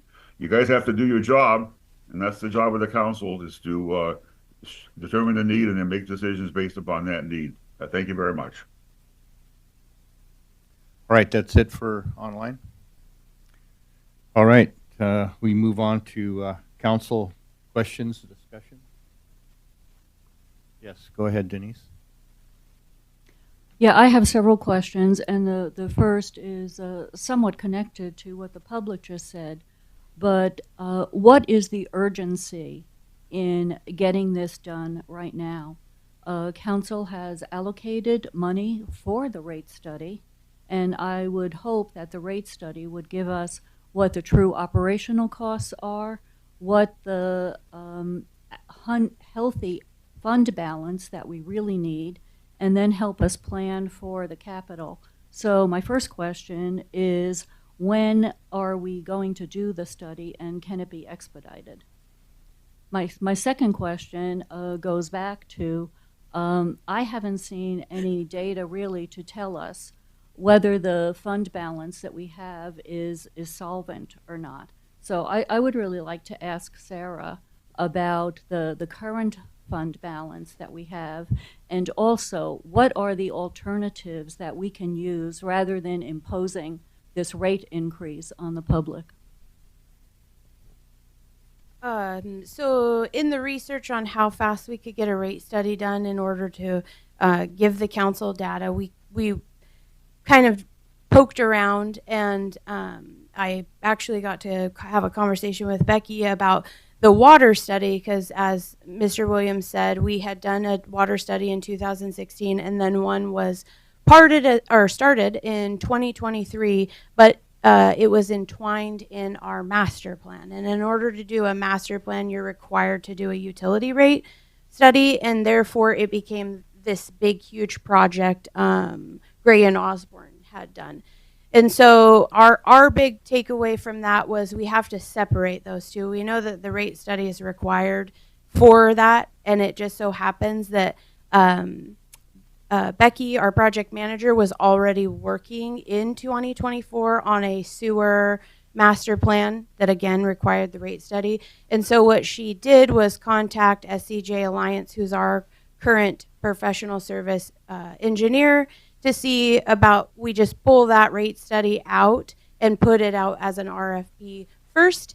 And that only has to be put out as an RFP if we do not have someone already on our small works roster that has that listed as a service they provide. Gray and Osborne was on our roster for 2024. We just did the call for those for 2025. If they were to be on there, that's an example of, we'd just hand them the scope of work and they'd start doing the work. There would be no RFP or anything like that. We looked at the past rate study, and it was about a 4-month turnaround. It did say things very specifically about you wanted it. Mr. Williams, I think, actually said it for this 10-year period beginning this, and we're going to look at X, Y, and Z of capital infrastructure. I know that our project manager has some concerns about the southern pipes. I don't know if she's still here. There, yeah. Northeastern project manager talk. And so there's a few things. I don't envy council's position at all because I don't disagree that something doesn't need to be done. As you know, as we went through the budget, it seemed like every time we pulled back something, there was something that several years of history had kind of done maybe a little wonky and maybe we should look into. In the event that you didn't add the CPI or the council wanted to pull back on the CPI knowing that the study is coming, there is a reallocation of money. We could dedicate from the general fund the amount we would calculate that 66 cents, if you will, to just be put into the replacement fund for the sewer, just so we had that comfort. The problem that I have, and I do go back to when Angela Folkers was here, she fought every single time for every single rate to have a CPI just to match inflation and COLAs for operational employees and so on and so forth. So it will be relevant, absolutely. Several years ago, the Washington State Auditor's Office had popped us for allocating money because we can't use utility money for other things. We have to use the utility money for utilities. Unless you have what's called a cost allocation that says, we've done this report, we've done this system that does a breakdown of how much time an administration spends on that utility, or something that would be utilized out of the general fund. And based on that cost allocation, there's transfers that go when those utility payments come in. There's a transfer auto-populated based on these percentages that a company called MTG does that reroutes that money back to the general fund. So X goes here for operational, and then the rest goes to the general fund. And it is to do things to offset the other divisions that are paid out of general fund but are impacted by that. When when we were going through the budget and we were getting all of these reports we just really didn't know about, we worked with Tara, who's the CPA that we bounce things off of, and she was horrified.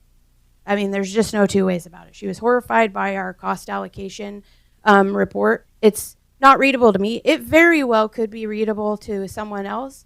So sewer being the big topic, we deep dived into it with Marshall Reed, who you've heard, 30 years, built the sewer system that you're now living off of. And he used to get into pretty intense disagreements with the previous finance team because the cost allocation was not correct. We were offsetting or kind of,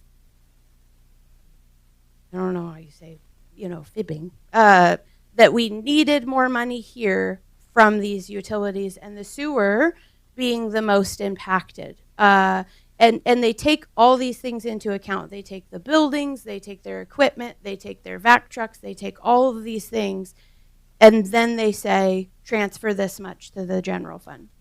So it's twofold. We can't just have a rate study. We have to have a route. Having a rate study is fine, but if we still have a cost allocation that says X percent still goes to the general fund, you're not doing anything but raising the rate. And particularly with the CPI, we would need some verbiage in the ordinance or what have you that says what you want done, because what we have to go off of is that cost allocation. So if you say add a CPI at this percentage, we're going to take that percentage and it's just going to get added as an income to that overall amount that pulls from the utilities and gets cost allocated back to the general fund. So I know that you're wanting differences, and there's a lot of routes. You can add a CPI. I would advocate probably adding a CPI, absolutely, just based on predecessors and inflation, bar none. It's hard to do right now just based on no rate study and that cost allocation that I'm uncomfortable with. Very, very bottom line, whatever you did, whether it be transferring it directly, what you think you would get from the general fund over, which I think personally we're probably putting in too much money into the general fund from that sewer utility just at the end of the day. Or at minimum, I would have to have verbiage of how we would allocate that money. Are we wanting to have everything calculated to where the whole percentage goes straight to capital improvements or replacement? Those are the things we need to know from the finance level. All right, thanks. Any other? Yes, Rich. Richard, go ahead. So I have a lot of things to contribute to this discussion. And Sarah, I'm trying to decode all of the things you just said, and I think I've got my head kind of wrapped around it. So first, Consumer Price Index. I just turned 77, and in 77 years, I don't think I've ever seen the cost of living go down. And so the CPI is a way to adjust for the increasing cost of living, at the cost of what things cost. One of the things I did, knowing this discussion was coming over the holidays, one of the things I did is look back at old finance records, and the 2007 budget, I think, covered 2003 through 7, and the 23-24 budget covered, 4 or 5 years ending in 24. And what my goal was is the money that the utility funds, both water and sewer, is the income offsetting the total cost of. And I didn't do a refined, widget by widget. I just said, does the income pay for the cost? And in general, since 2003, that has been kind of true. Back in the 2003, 4, 5 area, income was only covering about 65 or 68%. Recently, income covered about 105%. What has allowed the fund to not go into the red is the number of new residents in the city. So new residents have kept up with. Is that correct, Sarah? Did I figure that correctly? That is correct. Our operational fund has carried on. What this specifically is for is capital improvements and replacement, and that's the difference. At capital improvements and replacements. And one of the things I've learned recently, I kind of knew this, but this was brought home recently. We actually have 2 sewer systems in Ocean Shores, and we have the vacuum system, and we also have a gravity system. The gravity system is pretty much the older part of town, and the maintenance requirements for each is quite different. And the source of income for the sewer capital improvement and for the sewer maintenance comes out of the sewer utility fund. And it just makes sense to me that we need to have a continuous index that says if the consumer price went up this much, that we increased the sewer rates by this much. That just seems to me to be a no-brainer. Should it have a termination? Well, I don't know enough about the CPI, but if the cost goes down, then it seems that is self-correcting. And I'm asking Sarah, is that correct? Yeah, so we go off the Seattle-Tacoma-Bellevue index, and it runs from June to June. And for example, for 2024, it's at 3.8. So it wouldn't, if you had a floor and a top, we wouldn't go past that top. And then, for example, in 21, it was 2020. That's not fair. Let's not even count 2020. It was low. But anyway, you do that with the CPI. It fluctuates between June, and you take whatever's after that and utilize it for your index. So if I'm understanding correctly, the comments that we need to put some kind of a limit on the CPI is actually self-adjusting once we've established that. And I see Sarah shaking her head. You have to. I mean, 1 year it was 10.1. If you don't put a limit, that's I didn't frame that irresponsible. correctly. If we, for example, said and I'm asking the question, if we said that we set a limit of 3%, and if 2 years from now that we had an abundance of money in the utility, would that automatically reduce, or we still would just keep charging the 3%? Okay, so the comments that I heard make more sense to me now. It's my lack of understanding, and that's why I'm here to ask those questions.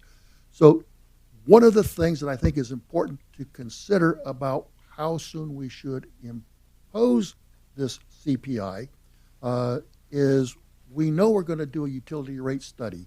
And my discussion with the mayor, in fact, just today, is and Sarah just reinforced that, we can anticipate having a rate study, the results from a rate study in summer, middle summer, late summer.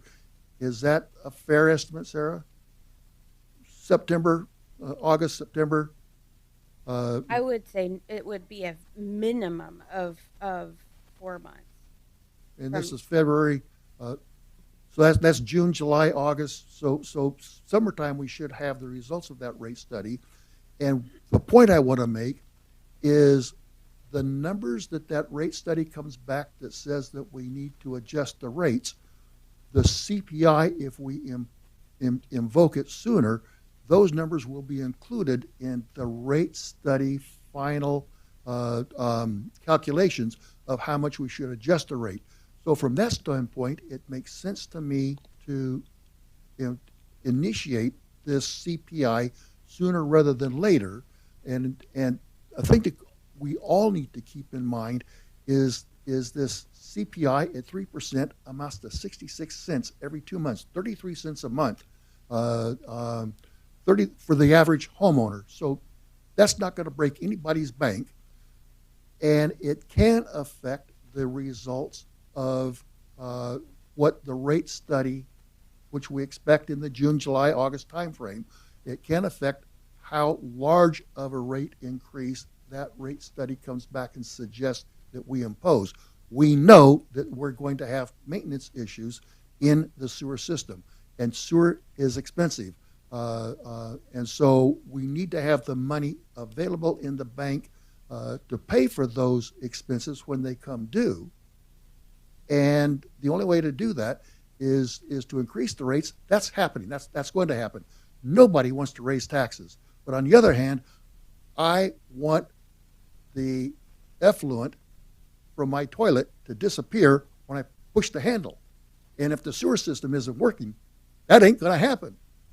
And so do we want to have flushing toilets, or do we want to keep our tax the same? So I've said, I'm trying to make a point, and I hear what Denise is saying. I have waffled back and forth. I've spent many, many hours trying to understand, wrap my head around, and I'm trying to give you all some insight of the 12 or 14 or 16 hours that I've spent trying to understand the budget and understand the CPI, and I'm going to shut up. All right, thank you. Rich, Shutting you're up. next. Don't really know where to start.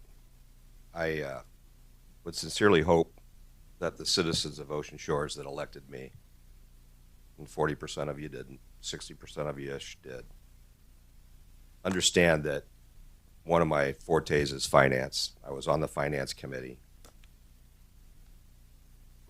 This is just numbers. The funds are sitting there in front of us. I apologize that I'm not thinking it's necessary to wait for a rate study, because I can do numbers in my head. And when I'm looking at these three funds, the finance committee was going to come back to council and suggest a new cost allocation because everything that Sarah said is correct. It's not going to be that difficult to do it. So yes, the finance committee, it's a new finance committee, they need to come back, work with Sarah, and tell us what the new cost allocation will be. It's not going to take very long to do that. So us considering this increase, the CPI increase tonight isn't going to matter. That it'll be a few weeks before they come back with a new cost allocation. Mr. Williams said that we're not doing our job. I'm unbelievably surprised because I consider him good at numbers, that he can't look at the numbers the way the finance committee looked at the numbers and do the simple math. We have a capital replacement fund of $834,000 as of the November financial. We have fund, and that's Fund 330. We've got Fund 430 that we all know that during this last budget, we agreed to $580,000 worth of projects. Well, that fund balance sits at 605 right now. With 580 out of it, it brings us to just under $26,000 in that fund balance. And yes, the operations, the payroll, the working fund, that's at 1.3. So if we add up the 1.3 and what's going to be 25,000 because we've already agreed to do those projects, and then we've got the bigger fund at 834, you see you have a lot of money there. Except that if you actually ask Public Works, what's on the agenda? What's coming down the road? They have so many projects that they didn't bring forward because they know there's no money. It's not that we don't have $3 million in projects down the road. It's that they aren't going to bring them forward because they know there's nothing we can do. Maybe we can get a grant. I don't know. But we all have our jobs to do. And as Mr. Williams said specifically, council's job is to take care of the money. Administration's job is to take care of the employees and executing. Our job, council, is to make sure these fund balances are reasonable so our administration can do their job. So I'm not great with math, but if we had around $3 million worth of projects over the next handful of years, and if we only had 1.3 plus 8, a little over $2 million sitting there in its entirety, we're short. So again, the Fund 430 is going to be down to $25,000. The other fund doesn't have anything against it right this second, but it's got some expenditures proposed at 190 out of it, so it'll also be down in the sixes, high sixes, sevens. We don't have enough money. So how do you want to address this? Do you want to be like most councils and do nothing and just wait until August, September, October for a rate study? When we already know the rate study is going to say we need to increase it. Look at the numbers. They're in front of us. 330, 430, 435. This is just simple. Do we want to increase taxes? Nobody ever wants to increase taxes. But good news. This one hasn't been touched since 1993. 1993. And we're up here arguing for weeks and weeks and weeks about a 66-cent a month increase on funds that are in front of us that are in bad shape, or we just don't do the $3 million worth of projects over the next handful of years. Decide. Leave it to the next council. Let this mayor try to figure out how to pay for stuff. Our job is the money. A CPI being installed now gets a minor step up that nobody wants, but is less It's less aggressive than waiting for a study when they ask us for some crazy dollar per month increase. Besides that, when they do our study, they're going to be able to put into their calculations the CPI. So automatically, the suggested number that they give us is going to be less in the fall when we get this other study back than it would be if we did nothing. So choose your poison. We can kick the can, but I absolutely guarantee you, with the work that your finance committee did earlier in the year, that for some reason we did a horrible job educating you all on, we need to address this. The Fund 430 is on fire right now, and we do need the finance committee to get with Sarah and come up with a new cost allocation, because that needs to be done no matter what. But even if you took all of the operations budget and both funds, you are years out from having enough money to do these projects.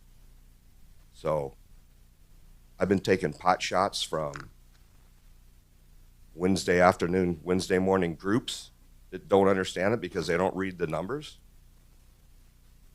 And I'm sorry, the numbers are the numbers. I want everybody to be proud of us for actually being the first council in 32 years that's actually paying attention to all of our funds. This isn't fun, but this is our job. It's what they elected us for. So, sorry for the rant. The numbers are in front of us. They're on fire. Small adjustment. Rate study will eventually come. I'm still waiting for the poor mayor's freshwater drinking water study. That's been a year. He's been pulling his hair out. And this one's instantly going to get done by May. Give me a break. Nothing gets done quickly. But this is something we can do, and this isn't like we just tripped over it. We've been talking about this for months because that's what you had our finance committee do. And that's what you had our finance director work with us on. Right, thanks. Denise, and then. Yeah, well, I totally agree with Rich that we certainly do need to get a CPI. I think all of our funds, all of our utilities, we definitely need to keep up with inflation. There's no doubt that we have not done that in the past. But I guess when I'm looking at the numbers too, and like Rich, not that good at math, but I'm wondering, again, the urgency of this, because we are going to do a rate study. I'm not seeing how the 33 cents per month over the next 4 months will help us with what we need in capital. And I don't think there's any doubt that we need a significant amount in capital. As Richard Wills mentioned, we have lots and lots of repairs to do in our sewer system. But I think by doing a CPI at this point, not later, I'm all in favor of doing it after we actually do have the true operational costs, what we know is a healthy fund balance, and real numbers as to what we need for the future capital. So, and I know the fund for 430 is at a dire straits now. So the other question I have is, if we do need money out of that 430 fund, can't we do a transfer from the general fund in case of any kind of emergency to take care of that, to handle us until we have some real data on what we need for capital? Yeah. Do you want to answer that, or I can? I mean, yes, we can do that. You don't get it back. Once you transfer it, it's in there. So. And city staff would never come up and ask for a transfer. What it would look like on your agenda bill is that we don't have the money in that account. Therefore, it would be a request to use the general fund and a budget modification to move it. All right, Lisa or Allison, which one of them were next? So I've been listening, and I have been concerned, and I think I've spoke at previous council meetings. I'm concerned about that fund, and I'm concerned with the balance. Sure, we have projects out there. What happens if an emergency happens? That's been my biggest thing. We have aging infrastructure that we know needs to be taken care of. What happens if an emergency happens? I think a CPI on all of our utilities. We have one on the water now. I think on all the utilities it's necessary. And I think if we do that now and have it built in so that when we do our rate studies, they're going to take that into account. And I think capping it at a 3%, so you go anywhere from 0 to 3, it's not 3% every year. There are years the CPI has come back at nothing. But it keeps the cost of living up. It's not cheaper to do business. Salaries go up, the cost of labor, the cost of product. I think we are being good stewards in looking at this and making sure this city is taken care of. And I do think it makes a difference, especially going into a rate study. And again, yes, you can transfer money from the general fund into the water utility, sewer utility, stormwater, but you do not get to transfer it back. So once it's out of the general fund, it's gone. And I think that we have a lot of public works projects. I think our team is doing great looking for grant money, but it's not a guarantee, and I am concerned. Right. Allison, did you want to go? And then Rich? Are you good? Yeah, I think Lisa covered it, but somebody had said something about, us giving them an automatic 3% increase every year, and that's not what this is saying. So I want people to understand that this is not us. We're not saying we're going to raise your rates or do anything by 3%. It's looking at that the 3% is a cap. It's not a guarantee. It's not a for sure this is going to happen. All right. Yes, Richard.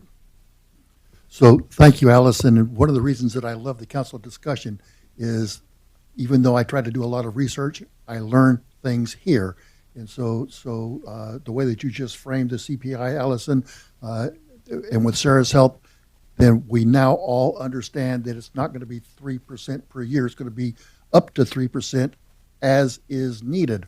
A point that I want to make is whether all of you know it or not, the Oyhut ditch that we just spent, what, 1.3 million, 899,000? I don't remember what we spent on the Oyhut ditch. A whole lot of money. There is a gravity sewer main underneath the Oyhut ditch. If that gravity sewer main were to collapse, now you have effluent, raw effluent, that is flowing right into Duck Lake, right into the Grand Canal. And as Lisa Scott just pointed out, where are we going to get the money to make that emergency repair, and how much is that emergency repair going to cost, and how much will cleaning up the lake cost after we dump those tons of effluent into the North Grand Canal? And so Denise's point about how soon do we invoke the CPI, a lot of me says, Denise, I'm right with you, and then part of me says, but 33 cents a month, how much will that, 66 cents every billing cycle, 33 cents a month. Did I do the math correct, Sarah? $21.90 a billing cycle, I thought. I'm asking. It's $21.90 a month. A month, okay. And they're billed bi-monthly unless you're commercial. Okay, so I never look at the bill because it's paid automatically. So 66 cents a month. And how much, if we did the CPI now, would that offset the utility income? I don't know. That's what we'll find that out with the when we get the utility study back. So I still haven't totally made up my mind which way I lean, but I know that we need to increase the amount of money in the sewer utility because we're going to have expensive projects to pay for, and I would far rather fix that Oyhut ditch sewer before it breaks than wait until we have a major problem. And I don't know when or if that sewer is going to break, but it's 50 years old. So that's all I've got to say. Okay, Allison. I'm glad you brought up Oyhut Ditch. One of the things to think about, we had ARPA money to cover all of that cost. What if we had not had the ARPA money and that had to be taken care of? Where's that money going to come from? Because we don't have ARPA money anymore to take care of those big things like that.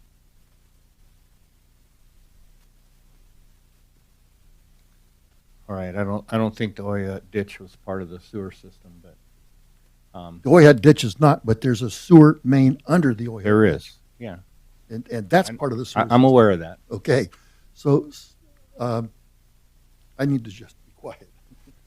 Anyway, any other questions? Anybody? Just a clarification, what's on the table right now is, are we going to impose a CPI effective, whatever the date in March is, or not? Isn't that the question on the table? That's the I question. just wanted to make sure that I was following correctly. All right. One more?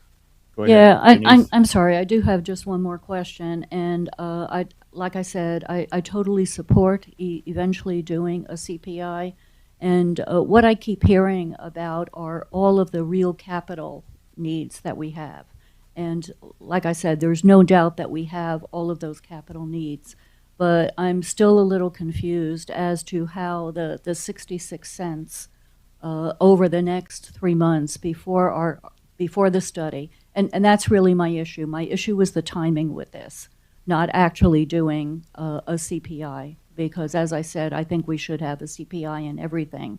But I guess I'm a little confused when I hear about all of the major projects that need to be done, and I can't connect that with how the 66 cents over the next 4 months before a study is going to solve that problem. So if anyone can enlighten me, I'd be happy on that. Yeah, Rich? So it's my opinion in relation to that question that little bits are easier on us all than big bites, whether it's a HOA or a city.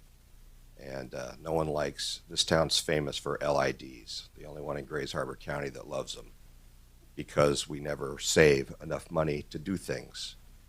And you look at 66 cents as not being enough. I look at it as something that's easier to swallow and working our way towards the goal. I don't want to be here in September and have to look at somebody telling me it's $8 a month or some crazy number. I'm very scared what they're going to say. And I know that by us doing it now, we're going to start putting the money away properly. And procrastination doesn't help us save more money, even if it's a nickel a month. The more we can save, the better off we're going to be. The smaller the hit that we give to the citizens, the better off that they're going to be. I'd rather do a little bit than a lot all at once. Anybody else? Allison? Okay. So I would like to go ahead and make a motion to approve an ordinance of the City Council of the City of Ocean Shores, Washington, amending Ocean Shores Municipal Code Chapter 13.26.030 sewer rates for lots connected to the sewer system. Second. Okay, we have a second. Any other discussion? All right, all in favor? Aye. All opposed? Can we do a roll call, please? Councilmember Sires? No. Councilmember Sires is a no. Councilmember Taylor?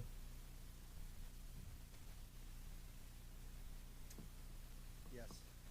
Councilmember Taylor is a yes. Councilmember Klein? Yes. Councilmember Klein is a yes. Councilmember Scott? Yes. Councilmember Scott is a yes. Councilmember Wills? Yes. Councilmember Wills is a yes. Councilmember Hartman? Yes. Councilmember Hartman is a yes. That's 5 yeses and 1 no. All right, now on to the next one.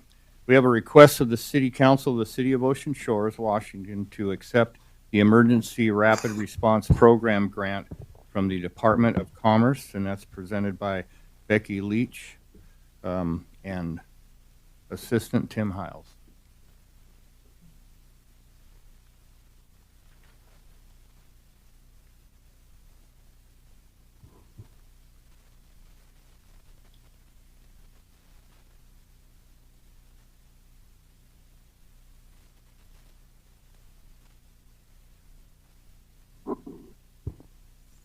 The State Department of Commerce has awarded the City of Ocean Shores $688,500 for repair and additions to the berm on Marine Drive. There's no match for this grant. Requirements have been met, and they include a SEPA historic preservation, tribal consultation was in process at the time of the agenda bill. It is complete now. Using our local procurement processes, paying state labor wages, prevailing wage, and providing appropriate backup documentation when requesting reimbursements. So we are looking for council to approve acceptance of this grant, and we'll open it up to public comment. Do we have any public comment out there? I don't see any online. No? All right. Council, any questions or comments? Yes, Lisa. Just great job. Keep those grants coming. That's all I can say. And I just would like to make a motion, request of the City Council of the City of Ocean Shores, Washington, to accept the Emergency Rapid Response Program grant from the Department of Commerce. Second. We have a second. All in favor? Aye. All right, thank you. We got another request, so don't leave your seat. The request of the City Council of the City of Ocean Shores, Washington, to approve the city accepting a cooperating technical partner grant from FEMA. And that'll be presented by Becky and Tim again. So the Cooperating Technical Partners Grant, you've probably also heard CTP, that's the long verbiage, Cooperating Technical Partners, has awarded the City of Ocean Shores $155,000 for an engineering study of the remnant jetty that we're going to use to present to the Corps of Army Engineers to help with a discussion and possible decision to perform a long-term repair of the remnant jetty. Also, there is no match for this grant. This has, since the agenda bill has gone out, an RFQ has come in. We only received one, but the good news is that the RFQ that we did receive is from the company that the engineers that we've been working with on the southern end. They used to work for Mott McDonald, and now they work for a different company, and the name escapes me, I'm sorry. But that'll be coming to council too. But both Abby and Aaron, who used to work for Mott and did our erosion study at the south end, it's their company that they work for now. So we're really excited that they put in for this study. So we are asking for council to approve the CTP grant in the amount of $155,000, and we'll open it up for public comment. We have any public comment? I see none. So, council, any comments or questions?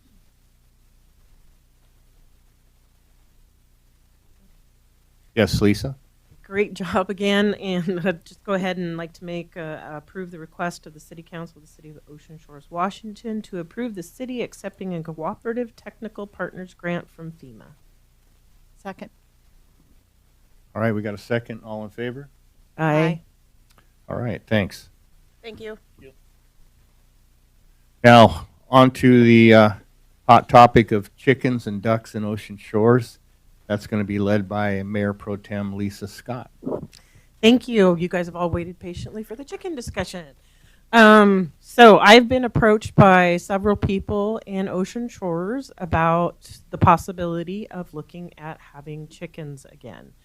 Or not again, just chickens. I know that we have a covenant that specifically has something with the fowl and livestock, but there are methods that we can use to allow this to happen. I just want to know from the public if there is enough interest in pursuing this conversation further.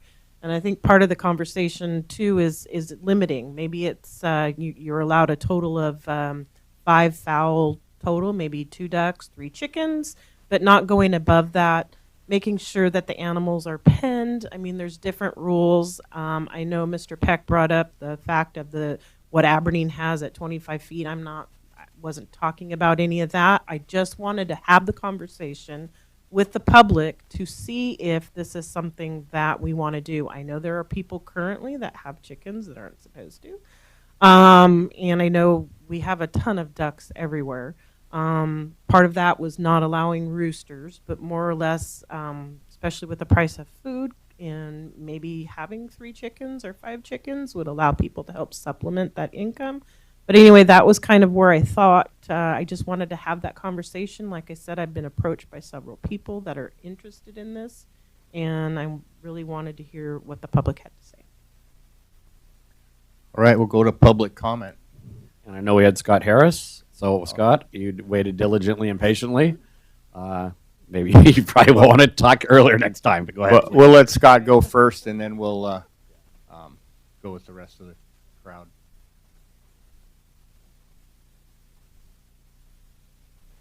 Can you guys hear me? Yeah. Okay.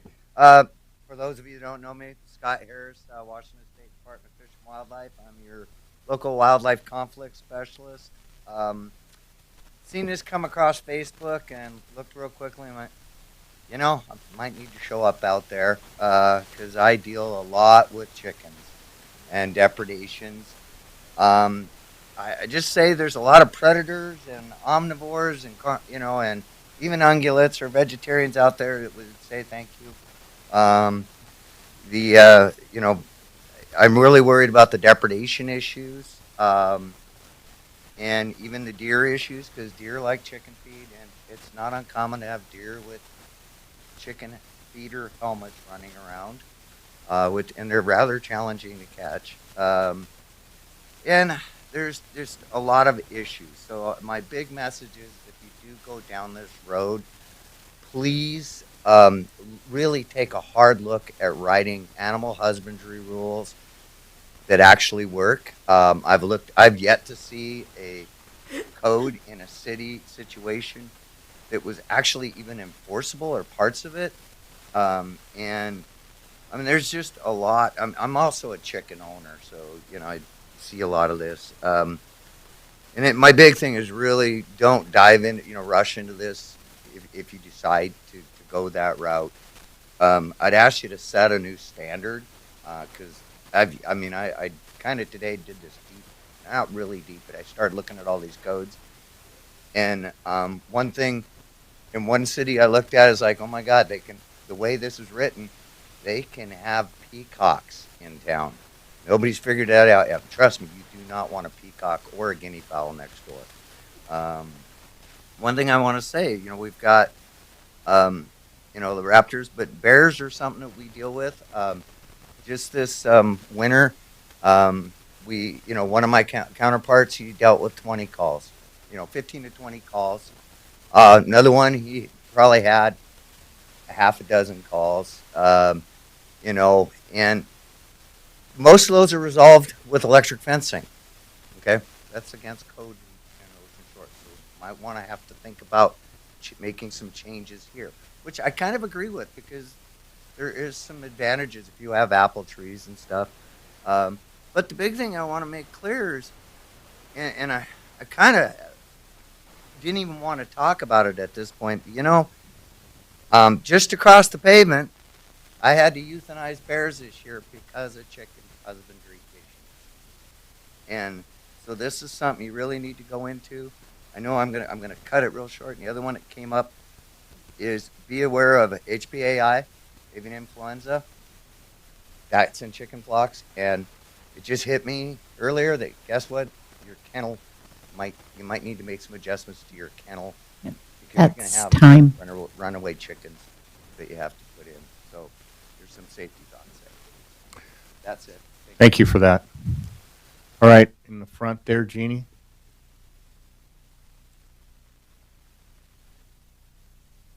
Hi, my name's Janine Pollock, and I don't need an amplifier. I've bugged our esteemed... Ma'am, we actually need you to speak sorry. into the Okay, mic. sorry. Thank you. I've bugged our esteemed mayor many, many times concerning owning chickens. I have owned chickens on farms from 1,900 acres down to the backyard of my trailer court. If it is done properly and maintained properly, they can be raised and kept safe and be clean if you know how to do it. I think that with the cost of eggs right now, I can tell you with the amount of eggs I use and we eat in my two-person family, because I bake a lot, eggs are a big expense for me. It would be an offset to do. I do know quite a bit about raising chickens, and I would be happy to serve on any committee that would like to have some input and help go out and canvass the city or whatever we have to do. I think that roosters are out. I think that no, they're too noisy and cause too much ruckus. I think peacocks are another thing that shouldn't be allowed, because I've had peacocks and you don't want them in your backyard, like the gentleman before me said. But I think that if the ordinance is written right, Seattle has chickens, Bremerton has chickens, Aberdeen has chickens, many, many, many large cities have chicken ordinances, and people do raise chickens in the city and do it properly and keep and maintain their chickens. And I think that it can be done, and I don't know why we can't proceed and look into having chickens in our backyard. And I think we should limit it, like he says, to the number you should have. I think 6 chickens is ample for any family that'll produce enough eggs a day for a family of 4. And otherwise than that, I have nothing to say. Thank you. All right, thanks. Ma'am, you with the pink scarf. My name is Pam Moser, Ocean Shores. So here we go. Adding backyard chickens or other poultry is inconsistent with parts of both the Shoreline Master Program for Ocean Shores and the city's comprehensive plan. The things that Mr. Peck brought up are things that you have to think about. So I am going to start with the comprehensive plan, and then hopefully I'll have time for the shoreline area. The purpose and intent of Ocean Shores Comprehensive Plan, among other things, strives to nurture a harmonious environment that will enhance the quality of life for all citizens, and it provides for efficient municipal services. It also says that we will cultivate a community that is attractive now and in the future. One, I would argue that adding backyard chickens does not enhance the quality of life for all citizens, nor does it add to the attractiveness of the community. In fact, I'd be willing to bet that the quality of life for some members of the community would be diminished because of poor animal husbandry by some, and the smell, sounds, and visual unattractiveness that goes with that. 2, adding backyard chickens would do the opposite of providing for efficient municipal services. It would be lovely to believe that all chicken owners would be awesome, but if we're honest with ourselves, and we know that that will not be true. City staff would now have the added responsibility of being sure that the chicken houses are up to standard, and there would definitely need to be some pretty specific standard for the safety and well-being of the chickens, visual appeal, and proximity to neighbors. Because of the high amount of nitrogen, phosphorus, and potassium in chicken poop, as well as salmonella and other bacteria, and our shallow water table, the city would need to check that chicken waste is handled in a timely and safe manner for the environment. Chickens produce 5.5 to 7 pounds of poop per month per chicken, wet weight, and that wet stuff is what ends up smelling like ammonia. And they poop like 20 times a day, so it's a constant nasty. Animal control would possibly need to confiscate birds in poor conditions, and bird flu would need to be monitored, especially since we are in a migratory bird flyway. 3, does adding backyard chickens to our little beach town cultivate a community that is attractive now and in the future? I don't think so. I think our community would be much better served if time and resources were spent on improving the attractiveness of our town, so that tourism would increase, therefore revenue increases. What we need to focus on and nurture is the charm and beachy vibe that is unique to being on the coast, not adding backyard chickens for a more rural look.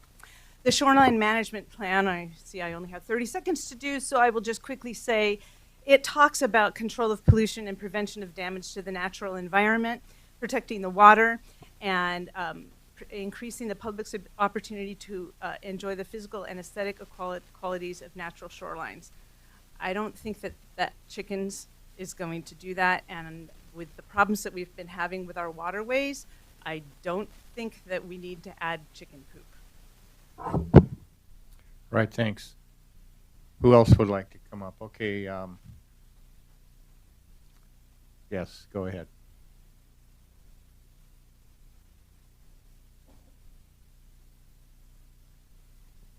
You'll be next, Becky. Good evening. This pros and cons list was obtained from 2 sources of chicken owners. These are their words. The pros. Number 1, keeping backyard chickens allows you to become a food producer and not just a consumer by producing fresh organic eggs. Number 2, they produce fertilizer for your garden.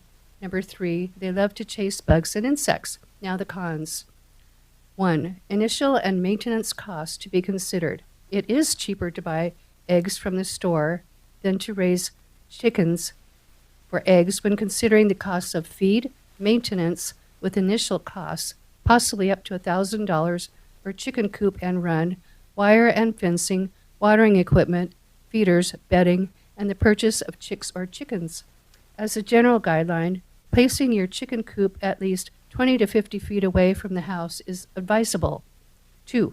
Can a well-drained, flat area receiving ample sunlight and protection from harsh winds be provided? 3. Can the coop be 15 feet away from all property lines? Is there a space to separate a sick chicken? Will the owner be butchering? Will there be room to roam? Chickens can fly short distances. Will a suitable fence be built? 4. They need protection and are vulnerable to predators. They attract rats and predators such as our cougars, coyotes, and birds of prey. Free-ranging, even for a short time, is a huge risk. Even letting your own cats and dogs out in your own backyard would lead to their elimination. One real chicken owner said, "If our dogs see our chickens from the window, they will bark and jump like absolute wild animals. It's probably the biggest negative for my family right now, because we thought that our dogs would be friendly and gentle instead of bloodthirsty." 5. If you let them roam, they will rapidly deplete your plant and insect life from a small yard, nibbling every grass blade and plant down to the ground and then scratching everywhere, making a mess. 6. The following are 3 quotes from a real chicken owner. A. Chickens produce excrement, and it is the most disgusting, foul-smelling stuff on the planet, and there will be lots of it. These savages do this all day, every day, and often in their own food and water dishes.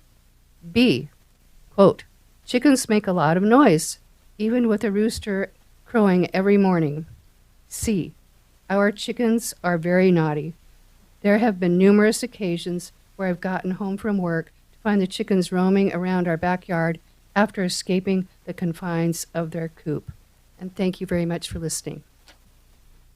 All right, thanks. Becky?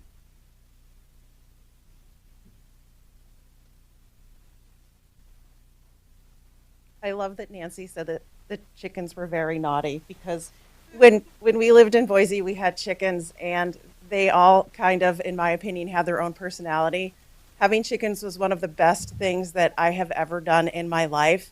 And it is more expensive to raise chickens and have chickens, especially in the beginning, than it is to buy eggs in the store. Eggs are very expensive now, so maybe once you get going with chickens, that's not the case. There is a big dispute in my family. Do we move to Ocean Shores, or do we move to the east side into the mountains? I will tell you all, I did not want to come to Ocean Shores because I cannot have chickens here. So obviously Blake won. Here we are. I am so excited that the conversation at least is on the table for chickens. When we lived in Boise, we lived right in town in Boise.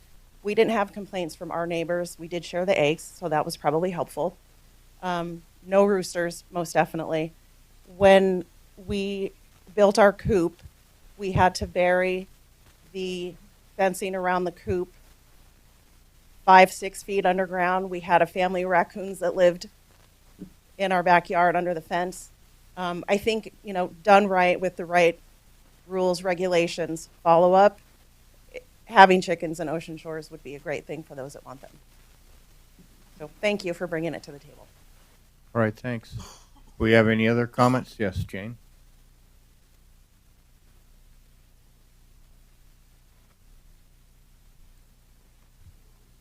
Sorry, this is really hard. It's very amusing and good in a good way. Anyways, Jane Shattuck, Ocean Shores resident. I've owned chickens previously also, and I can attest to several issues that makes me strongly oppose having chickens here in Ocean Shores. First off, chickens and their feed attract rodents and predators, which has been mentioned. We have the coyotes, we have the deer, we have the raccoons here. The rodents is a big thing. There is a rodent problem here in Ocean Shores, and no fencing keeps rodents from getting into chicken feed or anything like that. Second, noise is a significant concern. And as others have mentioned, even if you take the roosters out, chickens cackle when they lay eggs. They do it quite a bit. And with mention with the small lot sizes, would the city need to amend the nuisance ordinance, and who's going to enforce cackling chickens as a nuisance ordinance? Just something to think about. While I understand the desire for fresh eggs and concerns over grocery prices, I believe there are better solutions. Instead of allowing chickens, we could utilize the city market that the community engagement committee has started and partner with local farmers to bring in fresh eggs that way.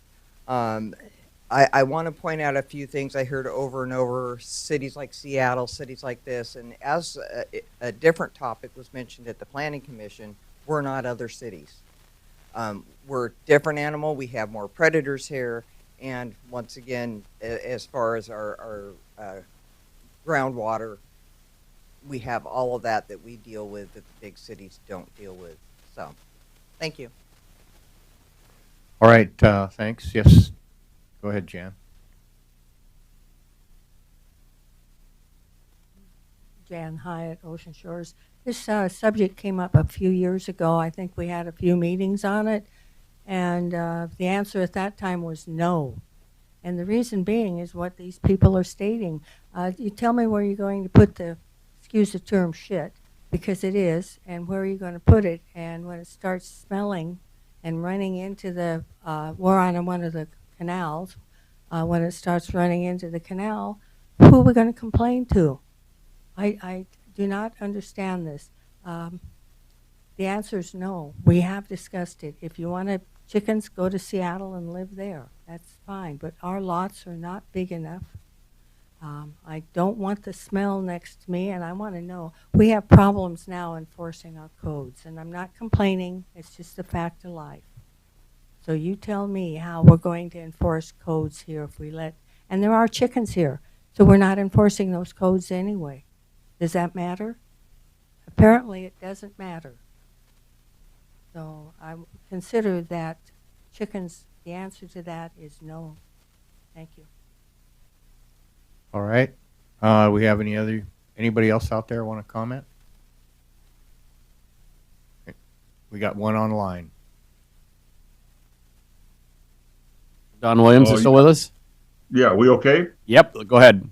Okay, thank you very much. I've lived in Ocean Shores many, many years, and I've also had friends that I've not personally, but I've had friends that have been associated with chickens, and it's always been negative. So for all the reasons that I won't repeat, I'm personally don't need them at this point in time. But this topic seems to come up every few years, just like the issue of camping and nightly rentals. So I'm not surprised to see it again. And as a previous speaker said, the 7 or 8 or 9 or 10 times it's come up, the answer has always been no. We currently have a municipal code. It's 6.04.05, if you want to look at it, that prohibits the raising, breeding, or keeping of poultry and livestock. And it also requires the immediate and permanent impounding of those. And that's what the ordinance says. And in addition, I understand that the titles to our property also have prohibitions against farm animals. So in reality, removing the code just makes it easier to continue doing non-enforcement of the issue. Is not being enforced, and so removing the code doesn't fix the title problem, and that's going to be lawsuits between neighbors if you want to carry it that far. But I think if the city wants to revoke the municipal code or change it, I'd like to see a proposal of what the rules are going to be, and that's been mentioned before too. Maybe you need an ad hoc committee, but that should be done first, and a draft presented of what the rules are going to be. Actually, from my point of view, the livestock, I'd like to have a goat on my property. I could save a lot of money that it takes to keep my grass clean and the shrubs near the waterways clean too. So livestock, I think, would imply a goat. So maybe if you want to have chickens, you could also allow certain types of farm animals that add to the environment. And those are my comments. I'm basically against it. It's been considered many, many times, and the answer has always been no. Thank you. All right, I guess that ends that. Do we got any discussion here with the council? That's the beauty about council is you guys can bring us topics for discussion, and that's why we have these conversations. Again, as I mentioned previously, I've been approached by several people about bringing this back forward, and you guess what? It'll probably come back forward 2 years from now. That's what, councils can't encumber other councils, so that's why we're here, is to have these conversations. Got any council comments? Richard? I'll keep this pretty brief. I owned chickens for about 5 years, and I had 20 or 25 of them. I don't remember. I also had 3 Guinea fowl, and whoever mentioned the environmental guy, yeah, they lasted about 3 months, and then they were in the pot. Yeah, That's always an option, isn't it? Always an option. But can you butcher an Ocean Shores? So it's a complex issue. I would offer an observation. It's when I go, if I were to charter a boat and go salmon fishing, I can catch salmon for about $800 a pound, and I can go to the grocery store and buy it for about $8 a pound. So if you think you're saving money raising chicken, you're not. It's just economics. So that's all I've got to say about chickens. All right. Yeah, go ahead, Tom. Being in a city in which we do have chickens, you will have the predators galore attacking them. I did have chickens in this city, and raccoons will get into anything they can and tear them apart. In my city of Hoquiam, the bears come out and actually tore a chicken coop in the less incorporated area and killed them all. And we have bears that will climb. I've had them in my yard. All right. I guess that ends the discussion on that. All right. We'll go on to agenda review. We don't have an executive session, so agenda review committee will be council member Scott, Griebel, and Hartman. That is Thursday, January 16th, this coming Thursday at 9 a.m. via Zoom. So we've got good of the order. You want to start us off, Tom?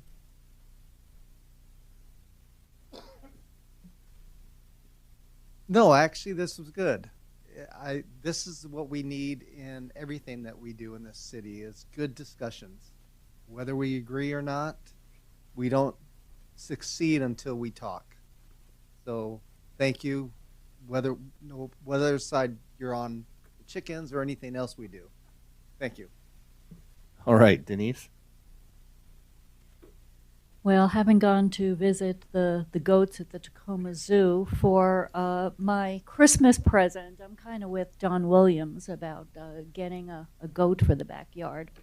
But other than that, I want to thank Tim and Becky for the incredible job that they've done. I mean, they've gotten us over $800,000 just in this one council meeting for grants. I also wanted to thank Jane and all of the kennel volunteers for the number of hours that they put in, and even more than that, all of their work in getting those dogs who did not end up where they initially were to get them forever homes. I also wanted to call out that the Friends of the Library are having another book sale, so if you need something for the cold evenings or even this week, the cold afternoons, January 24th to 25th, is the Friends of the Library book sale, still 50 cents a book. All right, thanks. Lisa. So just, it's